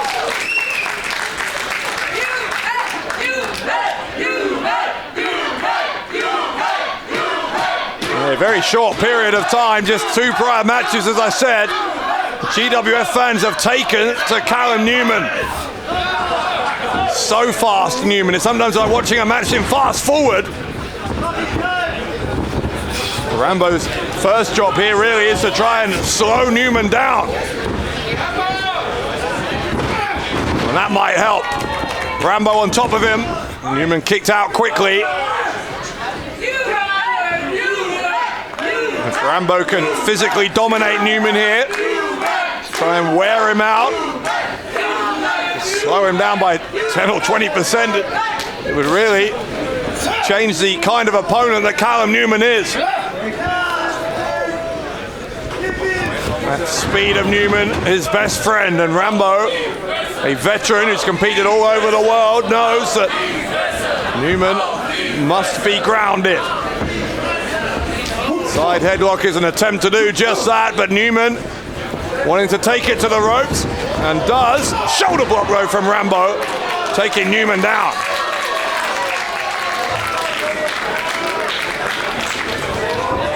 Rambo to the ropes. Newman back up, leapfrog, but Rambo caught him on the shoulders. Newman escapes. Goes to the ropes. Look at this speed. Look at the pace from the Prince of Pace. Drop kick from Newman.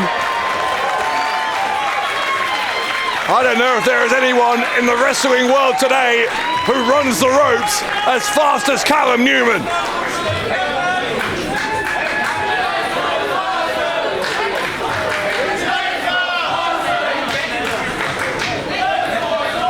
Referee telling Newman not to do it. Newman's going to ignore him, and Newman through the ropes. He got caught. Rambo caught him in the small of the back of Newman, right to the edge of the ring.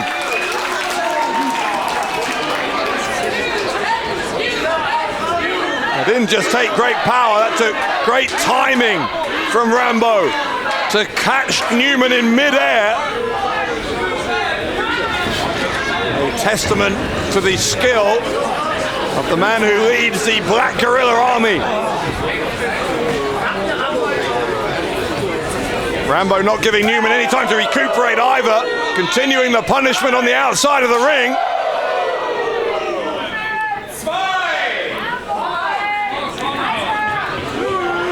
Newman doing his best to get away from Rambo at the moment. Limited success. Rambo's got him sat down on a chair out in the audience. A series of chops. Rambo now rolling him in, and Rambo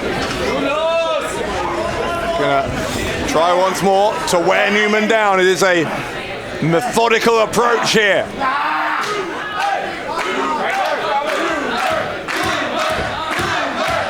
Callum Newman, having faced Metehan, having faced Ahura, finds himself against another style entirely tonight against Rambo. Newman looking to adapt. How do you adapt when you get body slammed like that? Here's the pin from Rambo. It's a tight cover, but a kick out. And Rambo now with the body scissors once more, trying to just squeeze some of that energy out of the Prince of Pace. Gets Newman's shoulders down. Newman was able to roll out of it. Rambo will try again. He's going to test Newman's resolve, and Newman getting out once more. He's got to release that grip. That's why he's attacking the feet, and eventually that worked. Newman to the ropes again, and an elbow from Rambo. That will shatter a jaw. The pin from Rambo and a kick out from Newman. A lot of high impact from Rambo. Callum Newman, as impressive as he is, as tough as he is at a young age, and you get hit that hard, that many times, it is going to slow you down eventually. That's what Rambo is banking on here.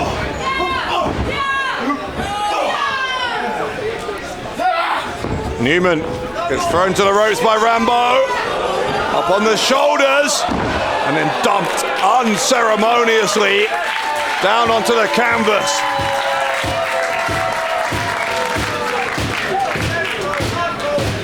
Maybe an opponent the caliber of Rambo was a little too much, a little too soon for Callum Newman. I don't know if Newman ultimately has an answer to the power of Rambo.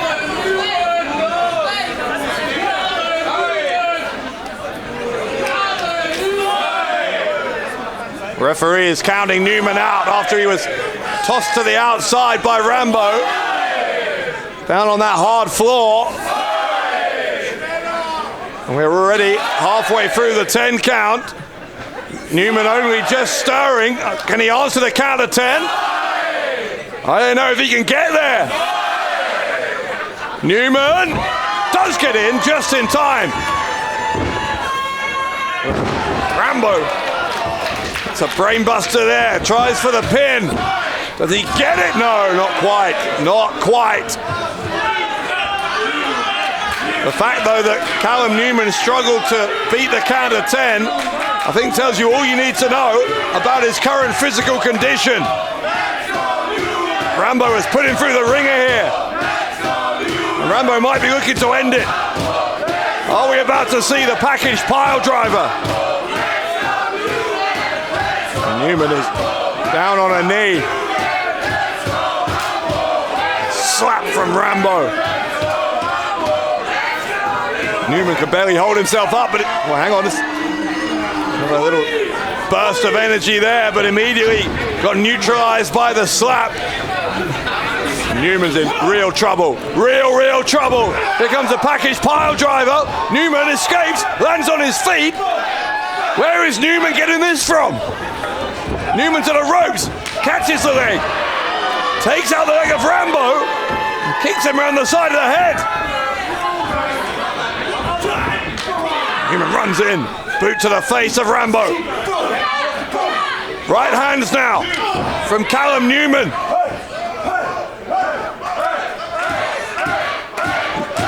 Newman's been revived somehow. Rambo's got him again though. Pushes him away, Newman coming back for more. Sent to the outside, lands on his feet on the apron. Drops the arm of Rambo over the top rope. Here comes Callum Newman. Rolling in a clothesline. Newman with the pin and the kick out from Rambo. But Newman gaining momentum. And the last thing that Rambo needs from Callum Newman is a gain in momentum. What's Newman doing? Newman's telling people to move out of the way. What has Callum Newman got planned here? Oh, Newman diving! At full speed between the ropes. Look how far he knocked Rambo back, for goodness sake. Newman with the running shooting star. Hooks both legs and Rambo kicking out. Rambo kicking out on 2.5.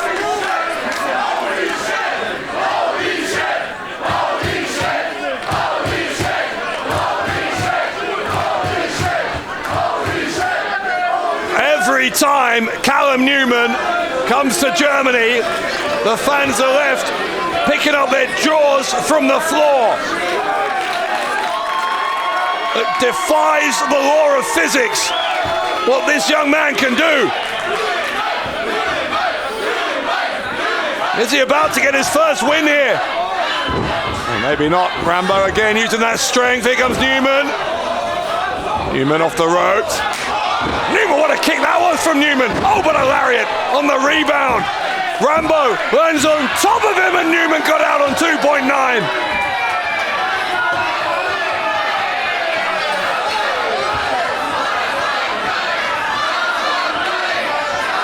Callum Newman somehow surviving by the narrowest of margins.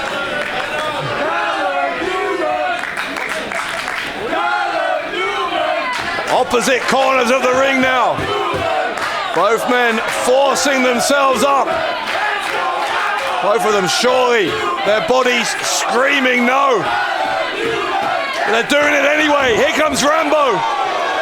Clothesline from Rambo. Rambo gonna get caught with the Spanish fly. Newman drops the leg. Callum Newman looking for an Oz cutter. Taught to him by his trainer, Will Ospreay. Newman with the pin and a kick out. Kick out from Rambo, and still we go on here. This is quite something.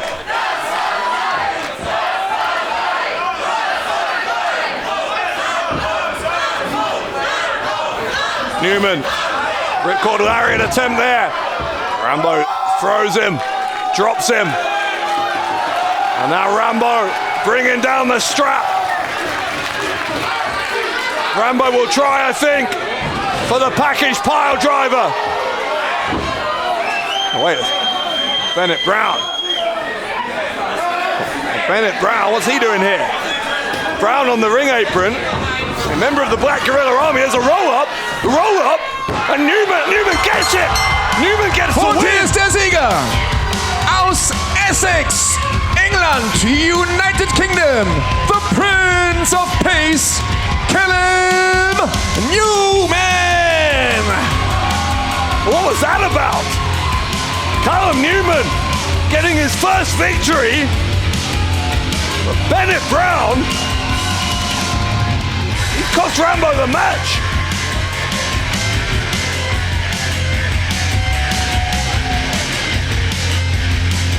Callum Newman celebrating here, and Rambo going after Bennett Brown. The Prince of Pace, Callum Newman. Callum Newman. Well, he wanted a singles match. He thought he could win one. And that's exactly what he's done. Callum Newman continuing to impress here in GWF tonight with a victory over Rambo after an incredible one-on-one contest at Rising Heat.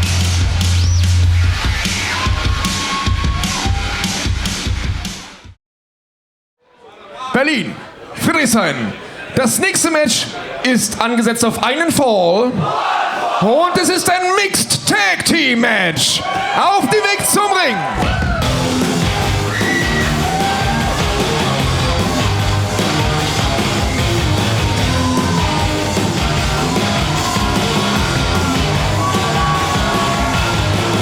Aus Straßburg in Frankreich, The Giant Killer, Mila,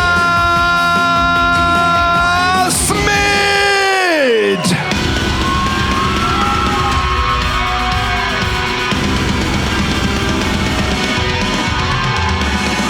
Ihr Tag Team Partner, this is Crowchester.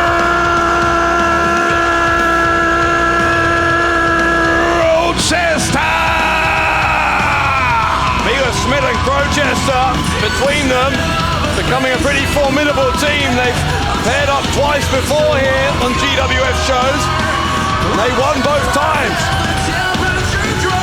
Can they make it a hat-trick of wins here at Rising Heat? The Giant Killer aus Straßburg in Frankreich, Mila, Smidt, ihr Tag Team Partner. This is Crowchester.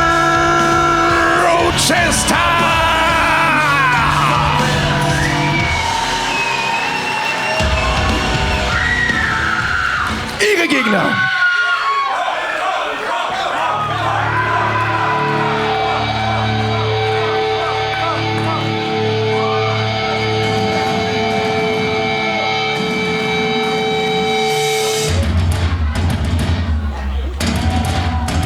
Aus Orlando, Florida, USA.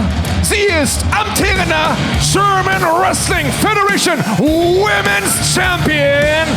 Ladies and gentlemen, Devlyn Macabre.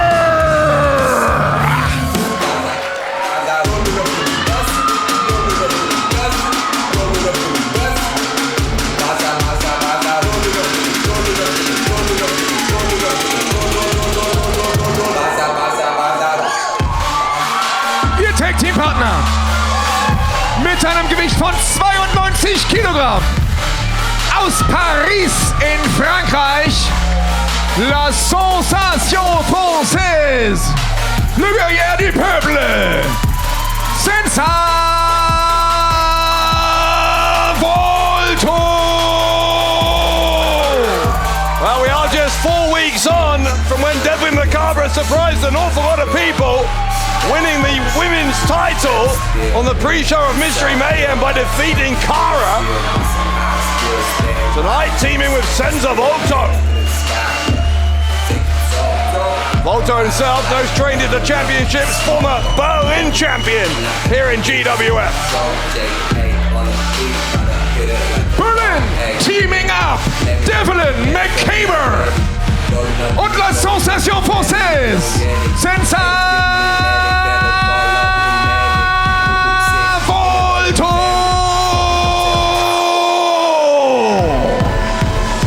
Volto and Macabre ready to go. Mila Smidt herself, a former women's champion. In fact, it was Smidt who lost the title to Cara back in November. Cara then held on to the title for several months before that loss at Mystery Mayhem. Macabre, just 22 years old, from Florida in the United States. This is her first tour outside of the USA. What a tour she's having, already the women's champion.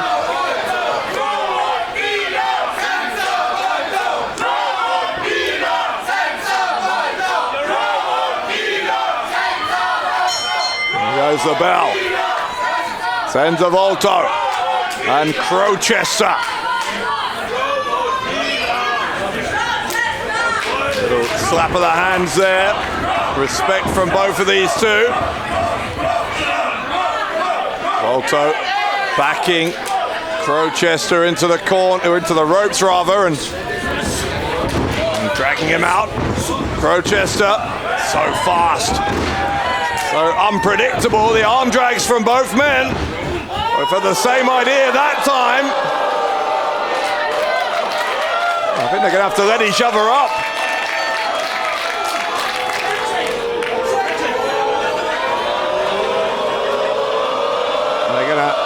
Shake on it, yes they are. And pull each other up. And we're back to square one.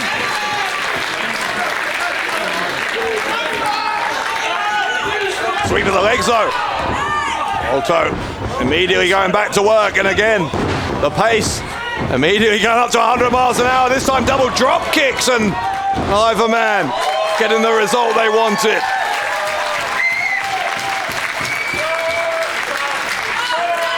Nothing between these two. These opening exchanges showing exactly how well matched Crowchester and Senza Volto are.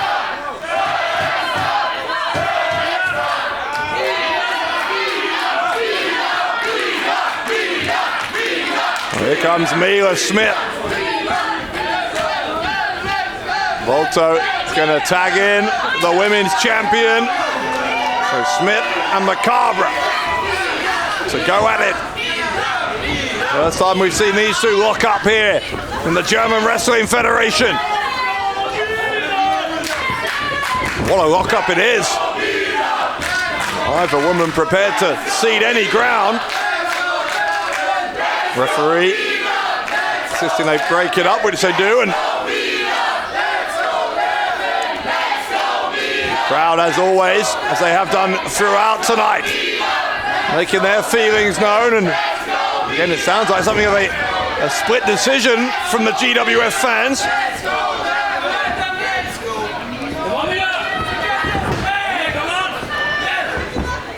These two, again, another highly competitive collar and elbow tie-up. Eventually, both women breaking their grip.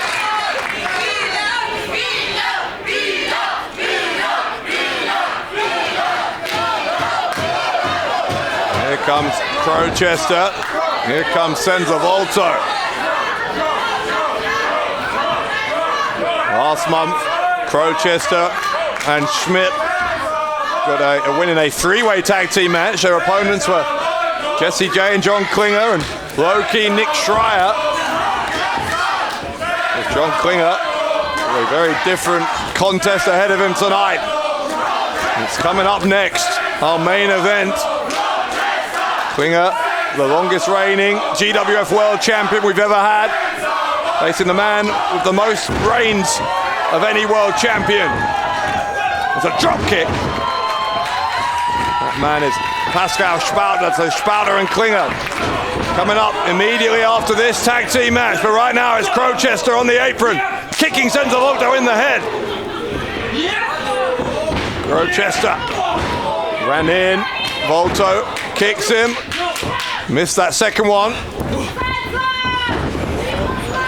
Springboard into a Hurricane Rana from the French sensation.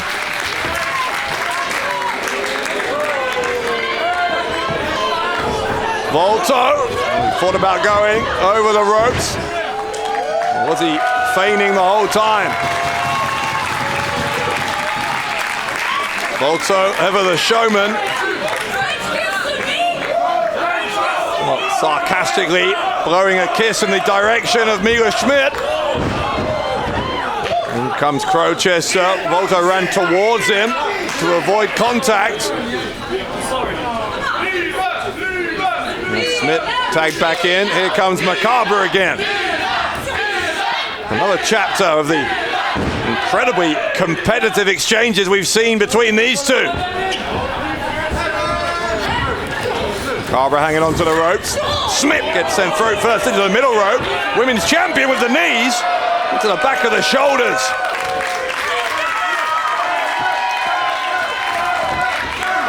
And knees again, this time into the face. Smidt was down in the corner. Here's a Northern Lights suplex with the bridge. Macabre looking for the victory. The count on 2.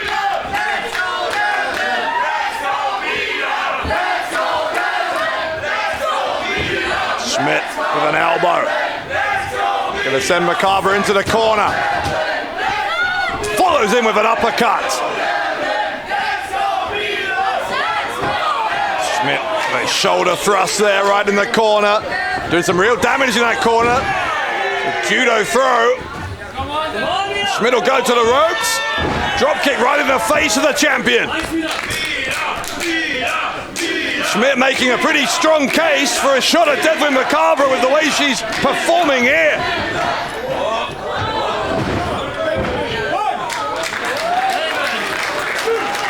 Smidt playing to the crowd, blowing that kiss back at Senza Volto.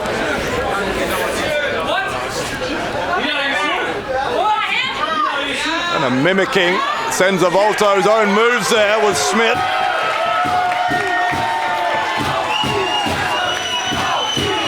Macabre tagging Volto. I think it's going to be more than blowing kisses now. Here we go. Volto and Smidt, one-on-one.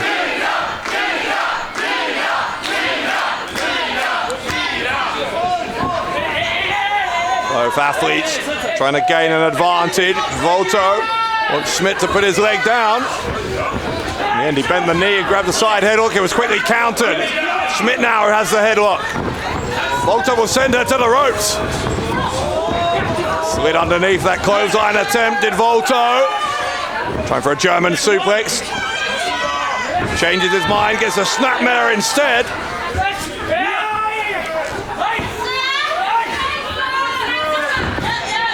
Another wrist lock from Smidt. Smidt and Volto looking pretty evenly matched. Volto, though, so many innovative, acrobatic ways to counter and reverse whatever holds he's put into. Smidt showing that she's no slouch in that department either. Smidt now caught in that wrist lock, trying to get over to Crowchester. Flips forward to relieve the pressure. There's an arm drag on Volto. Volto tried to trip up Smidt. Leapfrog from the French sensation. Roll through from Smidt. Smidt feeling the effects of that shoulder block. Smidt being allowed by Volto to make the tag. We're going to see some more of Volto and Crowchester.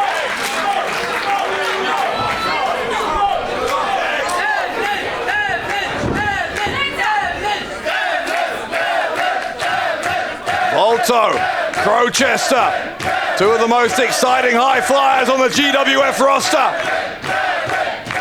Fans want to see more of this, or hang on. In fact, the fans, I think some of them were cheering for Devlyn Macabre and Volto obliged. Well, we saw Smidt and Volto, now we're going to see Crowchester and the women's champion.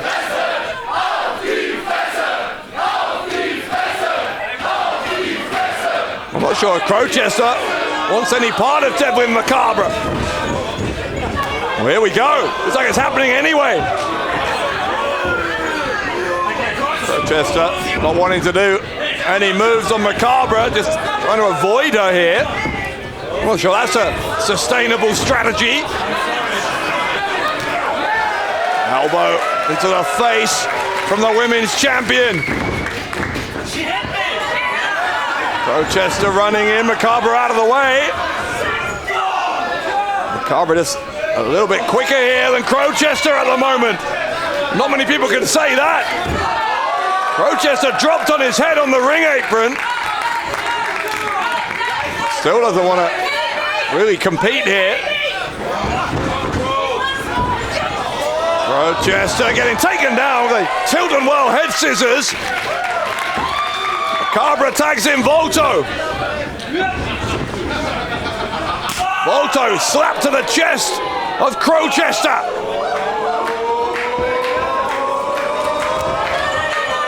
Volto up to the top rope.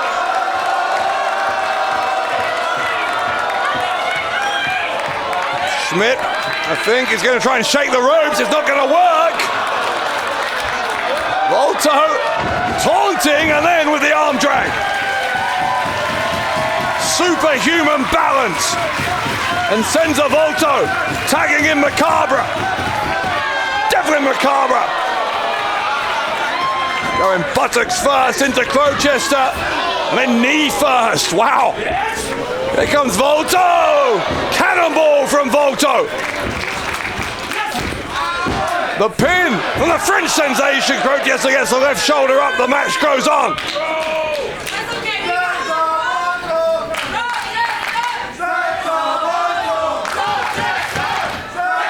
Volto with a front facelock here. Just adjusting his position on Crowchester. He's got Crowchester in the corner.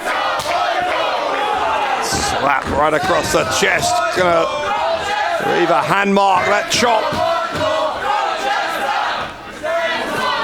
We might be able to see another one. Yes, we are.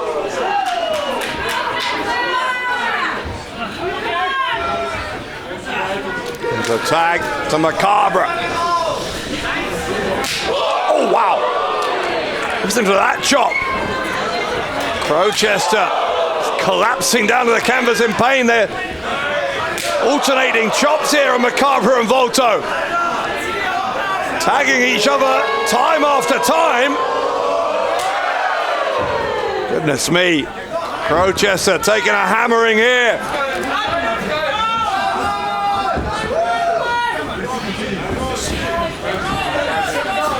Volto and Macabre sending Crowchester into the corner. Macabre getting launched into that corner. Volto will get launched in as well, but hang on. Crowchester not prepared to fight against Macabre. Step up in Shaqiri from Crowchester and attack to Mila Smidt. Smidt and Macabre.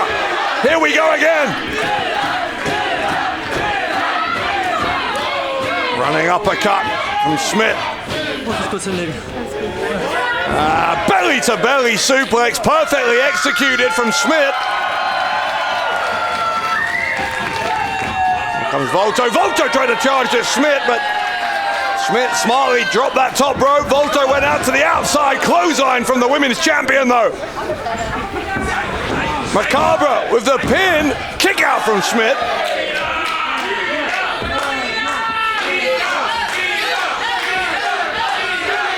And back and forth between these two teams. They're having a hell of a night here at Rising Heat. This mixed tag team match, the latest in a long line of matches that you simply cannot take your eyes off.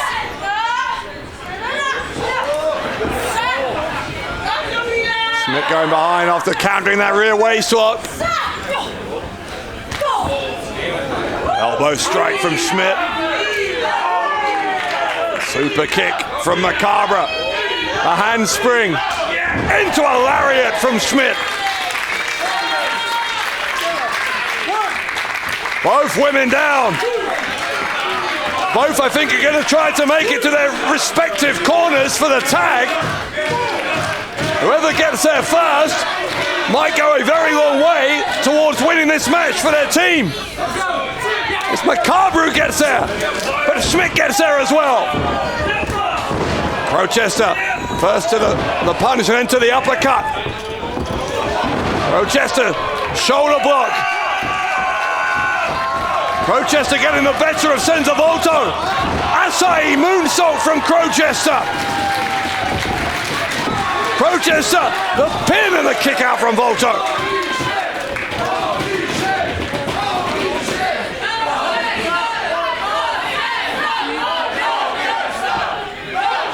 Crowchester getting his breath back. I think the impact of that Acai moonsault hurt him a little bit as well. A little bit of a hesitation before he had enough in him to go for the pin.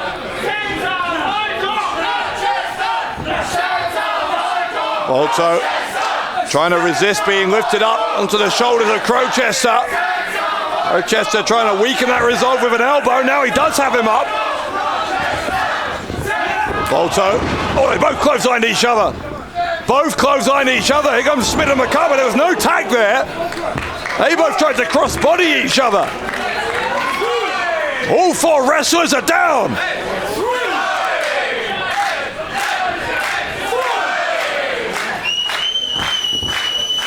Volto and Macabre just checking on each other. All four of them in here. Going strike for strike. It is chaotic in there right now. Smidt and Macabre, look at this. Crowchester and Volto trying to break them up.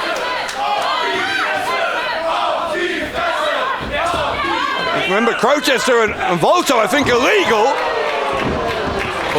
Smidt accidentally sending Volto's boot into the face of her own partner. Macabre's going to go to the ropes. Macabre German suplex. Smidt got dropped on her head.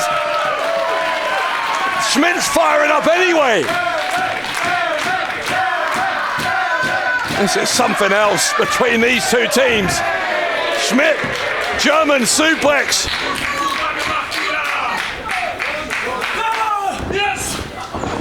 We're back to Volto, who hits the handspring cutter. Crowchester gets caught. Crowchester got caught with the Spanish fly kick out. Here comes Volto. Middle rope, top rope. Moonsault, no one there. Crowchester takes out the leg of Volto. Crowchester with a knee. What a knee to Volto. The pin on Volto and the win for Crowchester and Mila. Und hier sind die Sieger aus Straßburg in Frankreich. The Giant Killer, Mila Smidt, und ihr Tag Team Partner. This is Crowchester.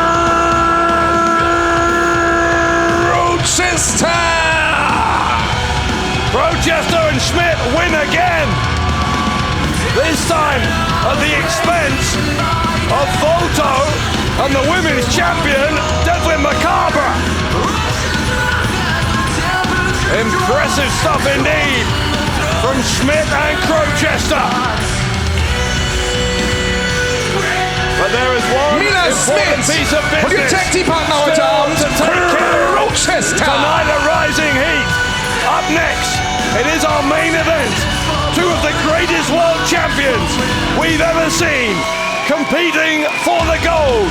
Pascal Spalter, John Klinger, 101 at Rising Heat. Next.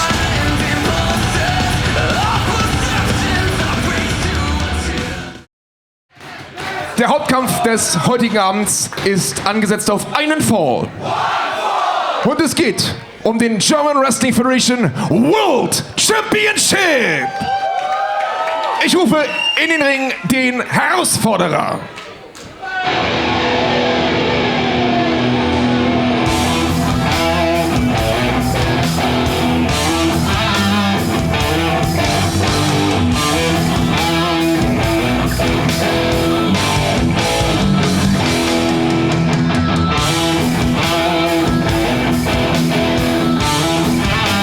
It has been, to say the least, an eventful night for Blutsbrüder, who have one fewer members than they did at the start of the evening. Erkan Solzani's victory over Tarkan Aslan, taking Aslan out of Blutsbrüder. A victory in which John Bad Bones Klinger, at the end at least, seemed to be complicit. But now his attention turns to the one thing that he treasures the most. He was the longest reigning GWF World Champion in history. The one thing he has never done is to hold it 4 times as Pascal Spalter has. Sein Gegner, der amtierende German Wrestling Federation World Champion. And here comes the champion.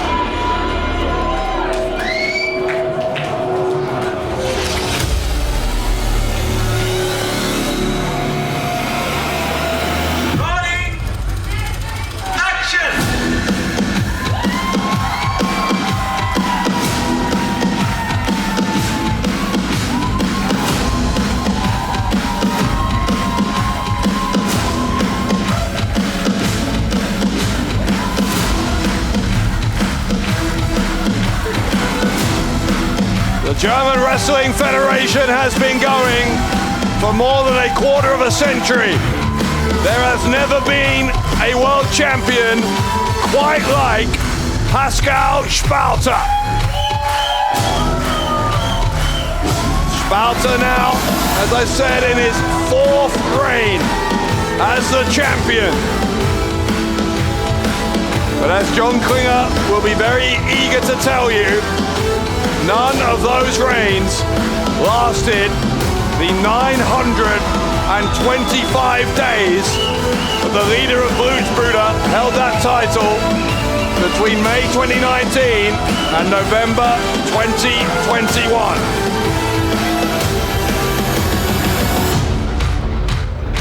Spalter and Klinger know each other very well. Both veterans of the German wrestling scene.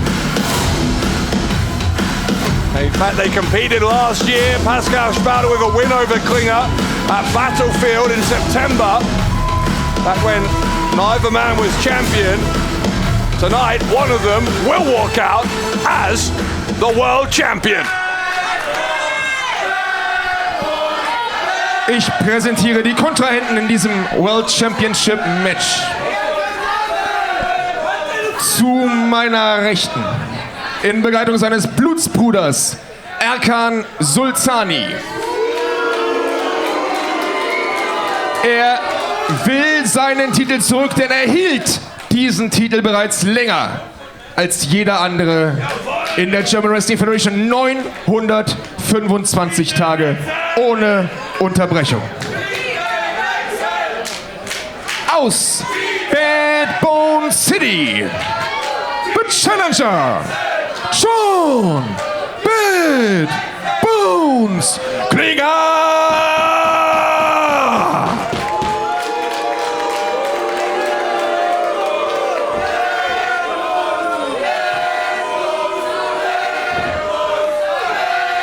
Sein Gegner mit einem Gewicht von 115 Kilogramm. Aus Berlin, German Wrestling Federation World Champion, Pascal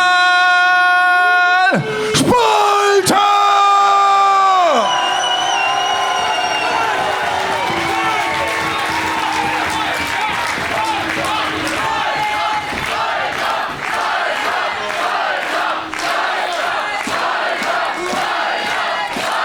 World Championship matches do not come much bigger than this. The man with the longest reign against the man with the most reigns in the history of that storied championship. A match that was supposed to happen 2 months ago at Blockbuster. Spalter unable to compete on that night. So we've all had to wait a little bit longer, but the waiting is over. Spalter and Klinger, here we go for the World Championship.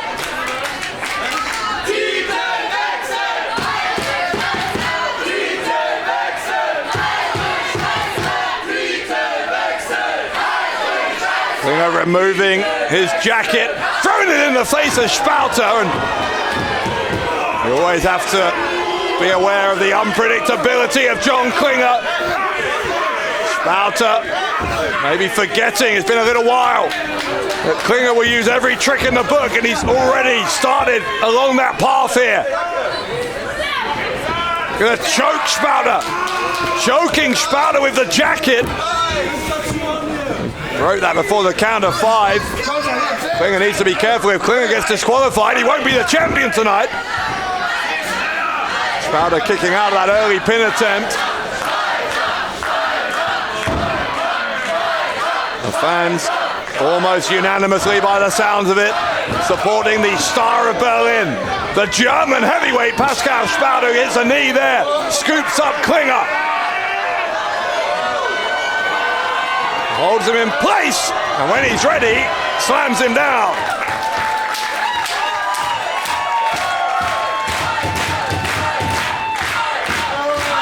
Spalter, chop right across the chest of John Klinger.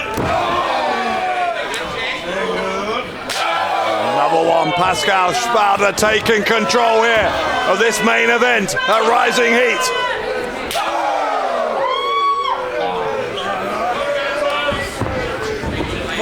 Spalter using the toilet seat. A favourite move of Pascal Spalter, who's having some fun in the opening moments.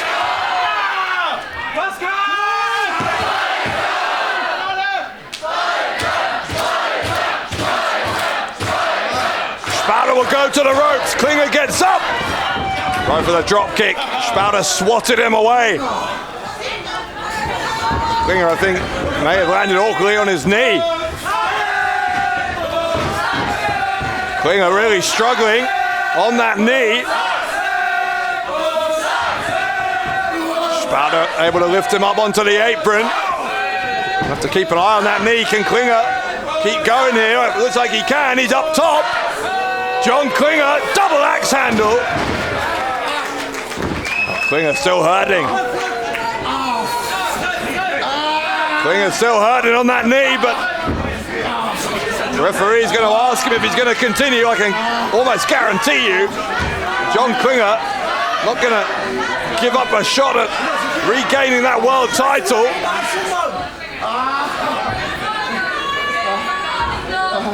Spalter is looking on from inside the ring. Oh, hold on. Look inside the ring. Look who's in there. Is that Solzani?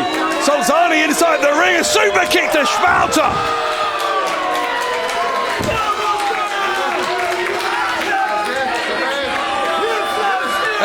Solzani may have just knocked Spalter silly.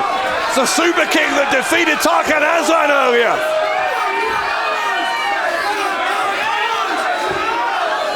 Oh, wait, referee seeing Solzani inside the ring. It doesn't take a genius to realise what happened.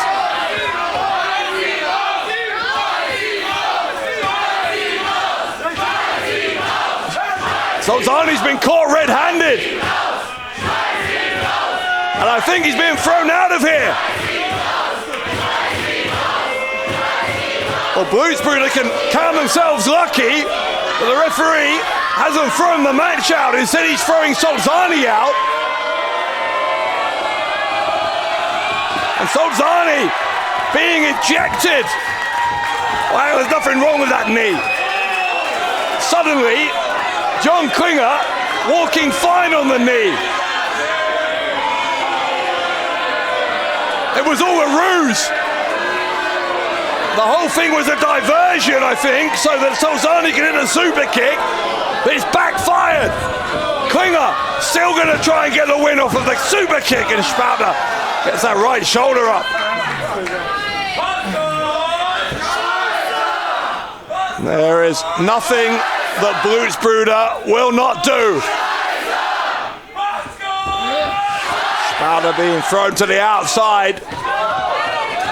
Klinger without Solzani, having kicked Tarkan Aslan out of Blutsbrüder. He's going to have to face Spalter one-on-one. At the moment, that doesn't seem to be a problem. Another double axe handle.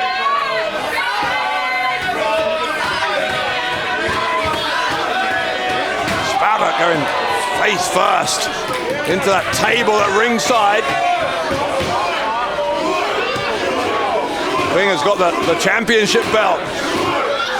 It's not his property, not anymore. Looks very familiar, seeing him hold a world title belt, but that belt belongs to Spalter, at least for a few more moments.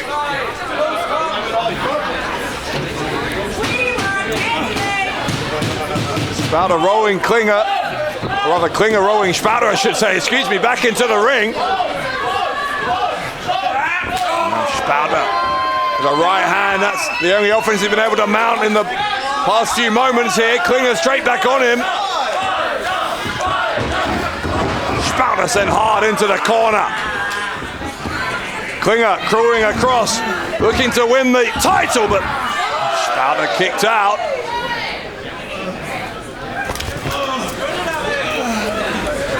That 925-day reign. Klinger's losing his temper here with someone in the crowd. The long reign, the longest ever, but it remains the only reign that Klinger has had with that world title. Spalter, who won the title in November, defeating Tony Harting, goes to the ropes here. Klinger gets the knee up. And this heavyweight clash for the championship of the world continues. Can Sultani been thrown out of here? It is what it always should have been now. One-on-one between these two legendary world champions.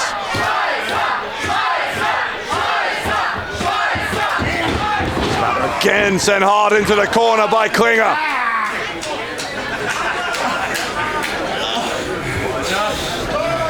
Spalter feeling the effects here on his lower back.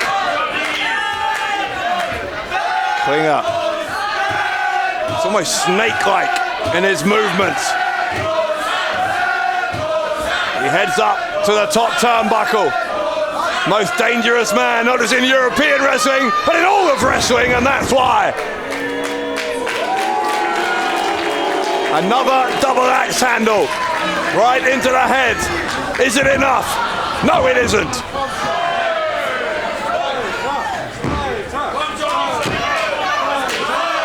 But if John Klinger does win this match, that double axe handle, though it didn't on its own get the job done, people will look back at that as a major contributing factor.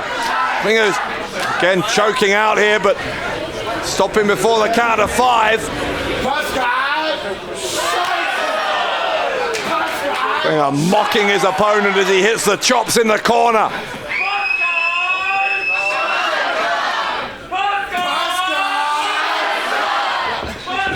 Spalter sent from one corner to the other, becomes firing out with a clothesline.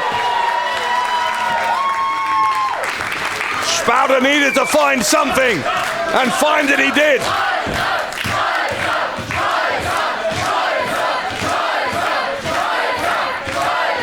Now Spalter gonna have to dig deep. Well, a small opening here off the back of that clothesline, but it's a sign of just how much damage he has sustained, even after the clothesline. It's Klinger up to his feet first.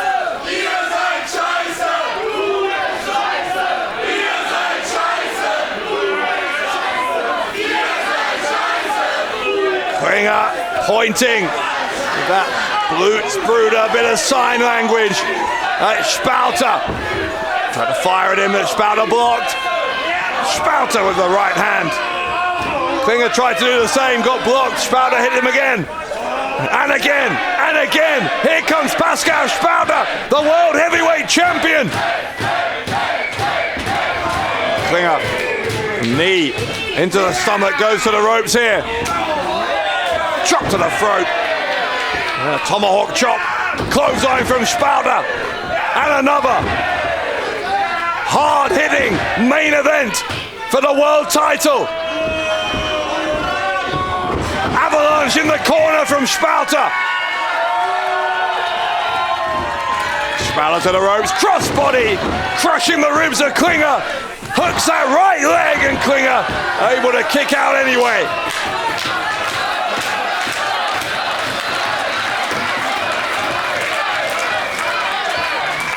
Toilet seat once more from Pascal Spalter. That might be smart here. It keeps the pressure on the neck of Klinger. Gives Spalter a brief bit of respite. Clotheslines him in the neck. Goes for the pin. Can he get him here? No. Klinger kicking out. And Spalter's going to have to do more work.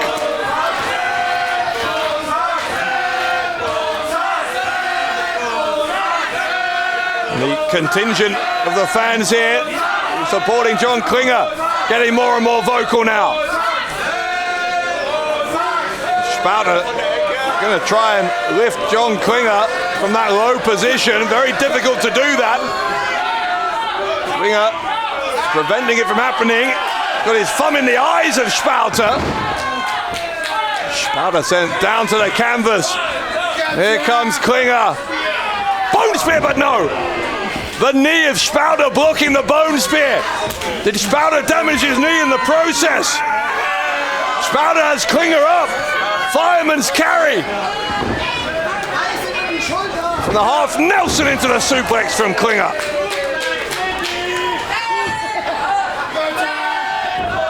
Boot goes up from Spalter. Spalter ducks the clothesline. They both tried the same thing at the same time. The pump kick with a DDT from Spalter. Both men bringing out the heavy artillery in the past few moments. And both men now flat on their back. The GWF World title still on the line.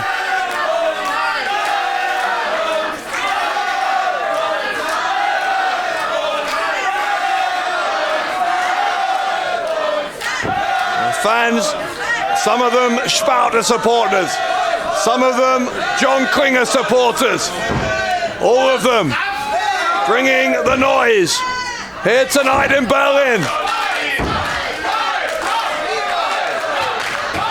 We're in danger of a double count out here. If either man can break it, but they have broken it by making contact. So the match is going to continue on their knees here. Spalter and Klinger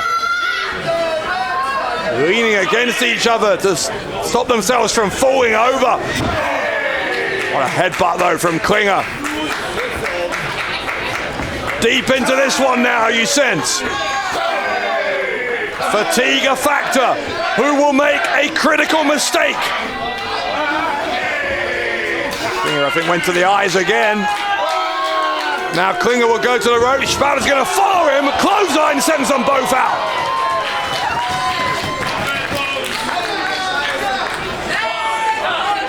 A hard landing for champion and challenger. Remember, it's Klinger who can't afford a count out, even if he wins by count out. He won't win the championship that way. Spalter would have won a count-out win anyway. Pascal Spalter wanting to make a statement here by defeating John Klinger inside the ring. They're exchanging chops outside of it.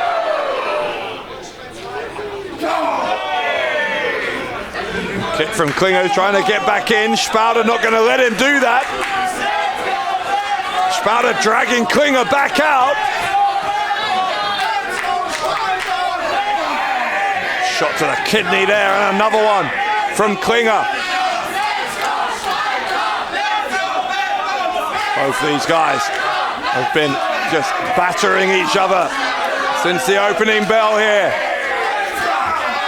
This is what the World Championship means. Klinger gonna try for the suplex. Oh, it's a brainbuster. A brainbuster to the back of the neck of Spalter, right on that hard ring apron.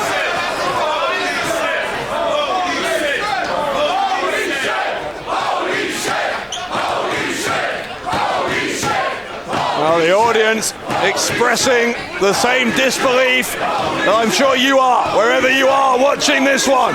A brainbuster on the edge of the ring there. Might that do it?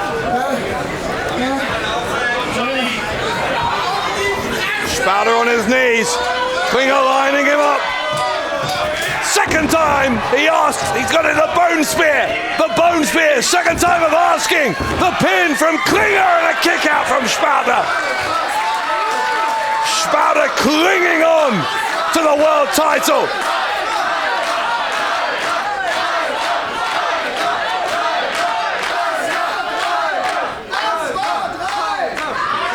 Klinger can't believe that Pascal Spalter is still in this. In his head, I'm sure John Klinger has visualized many, many times in the build-up to this match himself defeating Pascal Spalter. Looking for the pile driver to finish this one. Doesn't get it. Instead, the clothesline. Avalanche in the corner from Spalter. Spalter gets it, but that's a wrap. Is that a wrap for Spalter? Is it? No, it's not. The kick out from Klinger. God, how close was it? Referee's hand almost down for a third time. The splash. Spalter will try again. And again he doesn't get him.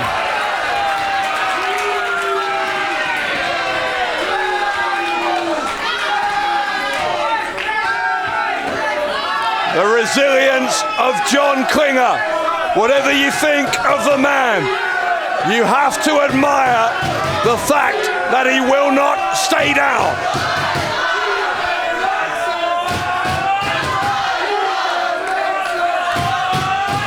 Spalter, having not got him with the that's a wrap, he's gonna go to his other go-to, the cross-faced chicken wing. Klinger biting his desperation from John Klinger, biting the thumb. A stunner from Klinger. The code breaker. The move Chris Jericho taught him.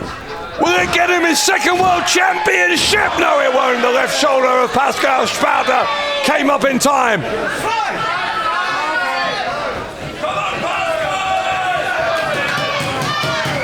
A main event that is living up to the hype and surpassing it.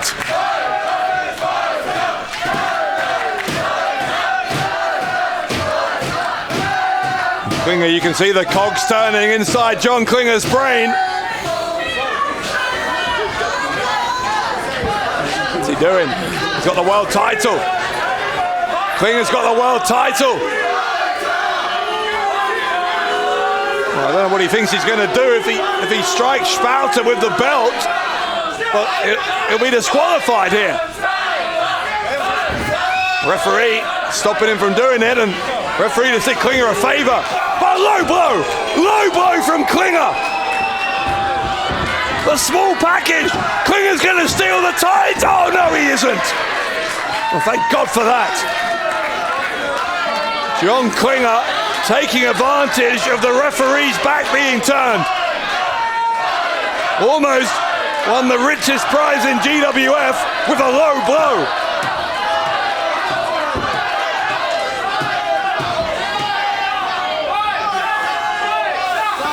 He might not have won it, but Spalter is still down. John Klinger knows it, and he knows where he's going. Spalter reeling down on the canvas, and it might be about to get much, much worse. Klinger, the descent into badness. The pin. This time is it? Is it? Oh, no, the foot was on the ropes. The foot was on the rope. Spalter didn't kick out. That is tremendous officiating, though, to spot the foot on the ropes before the referee's hand hit the mat for a third time.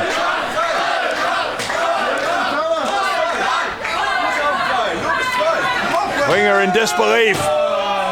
He knows that Spalter didn't kick out, but Spalter didn't need to. Spalter, despite going through this war, knew where he was in the ring. He got his foot on the rope. And that is what champions do. When the chips are down, they find a way to stay in.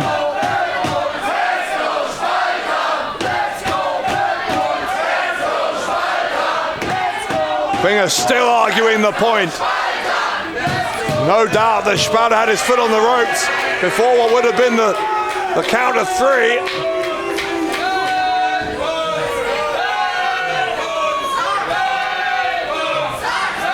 Klinger, he's hit the code breaker. He's hit the bone spear. He's hit the descent into badness. If there's one thing he hasn't done, I think he's about to try and do it. Except that Spalter is effectively a dead weight here. Klinger wants the pile driver, I think, but if he can't lift the German heavyweight, then might have to think again. He's got him in position now. Oh wait, backdrop from Spalter.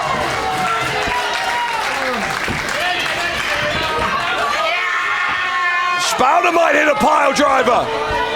No, Klinger escaping. Tried for a low blow again. That would have been in front of the referee. Spalter blocked it. Crossface chicken wing. A chicken wing again. Klinger desperately reaching, grasping for the ropes. Klinger's going out. Klinger might be going out. Klinger, he's about a foot away from the top rope here. Can he get there? Well, Spalter, that's a wrap. He went for the that's a wrap instead. The pin and the victory. Spalter retains. Hier ist der Sieger. Und damit weiterhin German Wrestling Federation World Champion aus Berlin. Für Berlin. Pascal Spalter. My God, we promise you a war between 2 of the best to ever do it in the GWF. And that is what we got. Pascal Spalter's 4th run as world champion continues as he puts away John Bad Bones Klinger.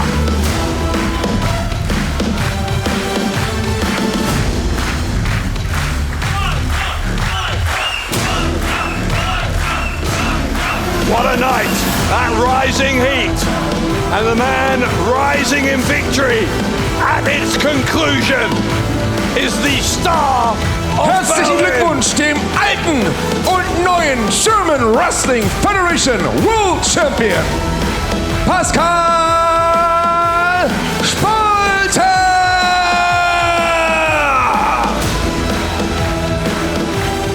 Pascal Spalter, having perhaps the greatest year of his career. Wait, what's this?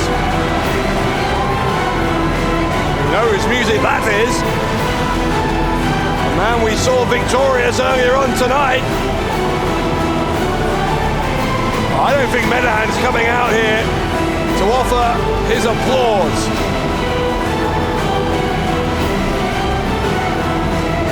Why is Metehan here?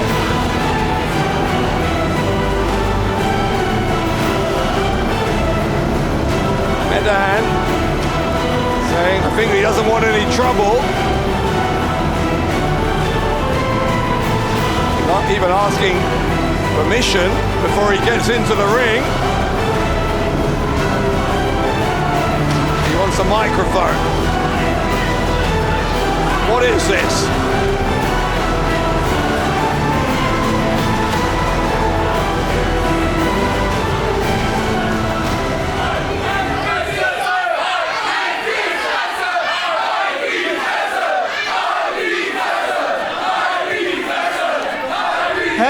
Hey, das war doch ein richtig krasser Kampf, oder nicht, hä? Wow, was für eine Titelverteidigung. Aber Pascal, weißt du, ich bin nicht hier, um Komplimente zu verteilen. Ich habe sehr lange meinen Mund gehalten. Ich habe beobachtet und geguckt und Statements nach Statements nach Statements gesetzt. Wer ist denn hier besser als der Babbo Metehan, hä?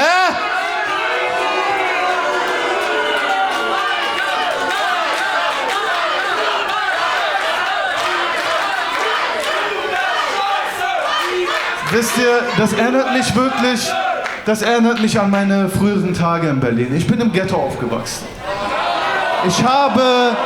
Mir wurden die Zähne ausgeschlagen, Knochen gebrochen und nie habe ich meinen Mund aufgemacht. Aber wisst ihr, was ich mit diesen Leuten gemacht habe? Ich habe es denen 10-mal schlimmer heimgezahlt. Und ich werde meinen Mund nicht mehr halten. Seit 15 Jahren habe ich diesen Titel nicht bekommen. Ich will diesen Titel. Und seit 15 Jahren hält mich diese scheiß Promotion zurück. Seit 15 Jahren hält mich Ahmed Scher und Mike Scher zurück. Was habe ich alles erreicht? Hä? Ich habe 16 Karat gewonnen. Ich habe für Impact gekämpft. Ich habe in Amerika gekämpft. Ich war sogar bei WWE. Warst du bei WWE, Pascal? Hä? Warum verdiene ich diesen Gürtel nicht, hä? Ich will diesen Gürtel. Ahmed, du dreckiger Hund, ich weiß, dass du hinten bist. Ich fordere meinen Titelkampf.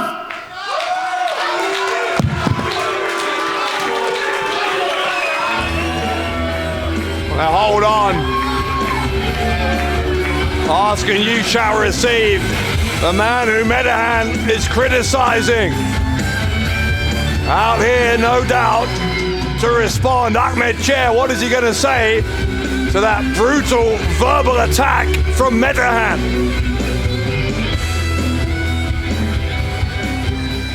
Wie lange hast du gesagt? 15 Jahre? 15 Jahre! In den 15 Jahren, die du hier bist, hat mich noch nie einer so beleidigt wie du gerade eben. Weißt du was? Es wurde mal Zeit, du Hund!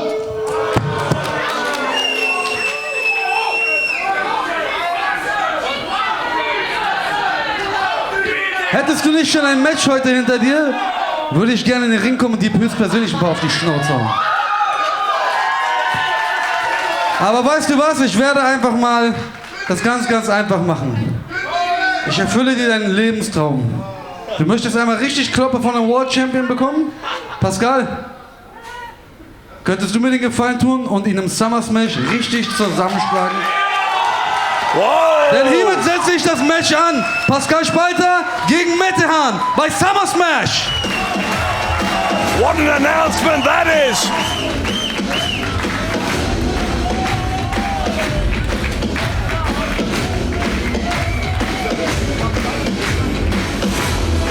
On July 2nd, we will get that end game.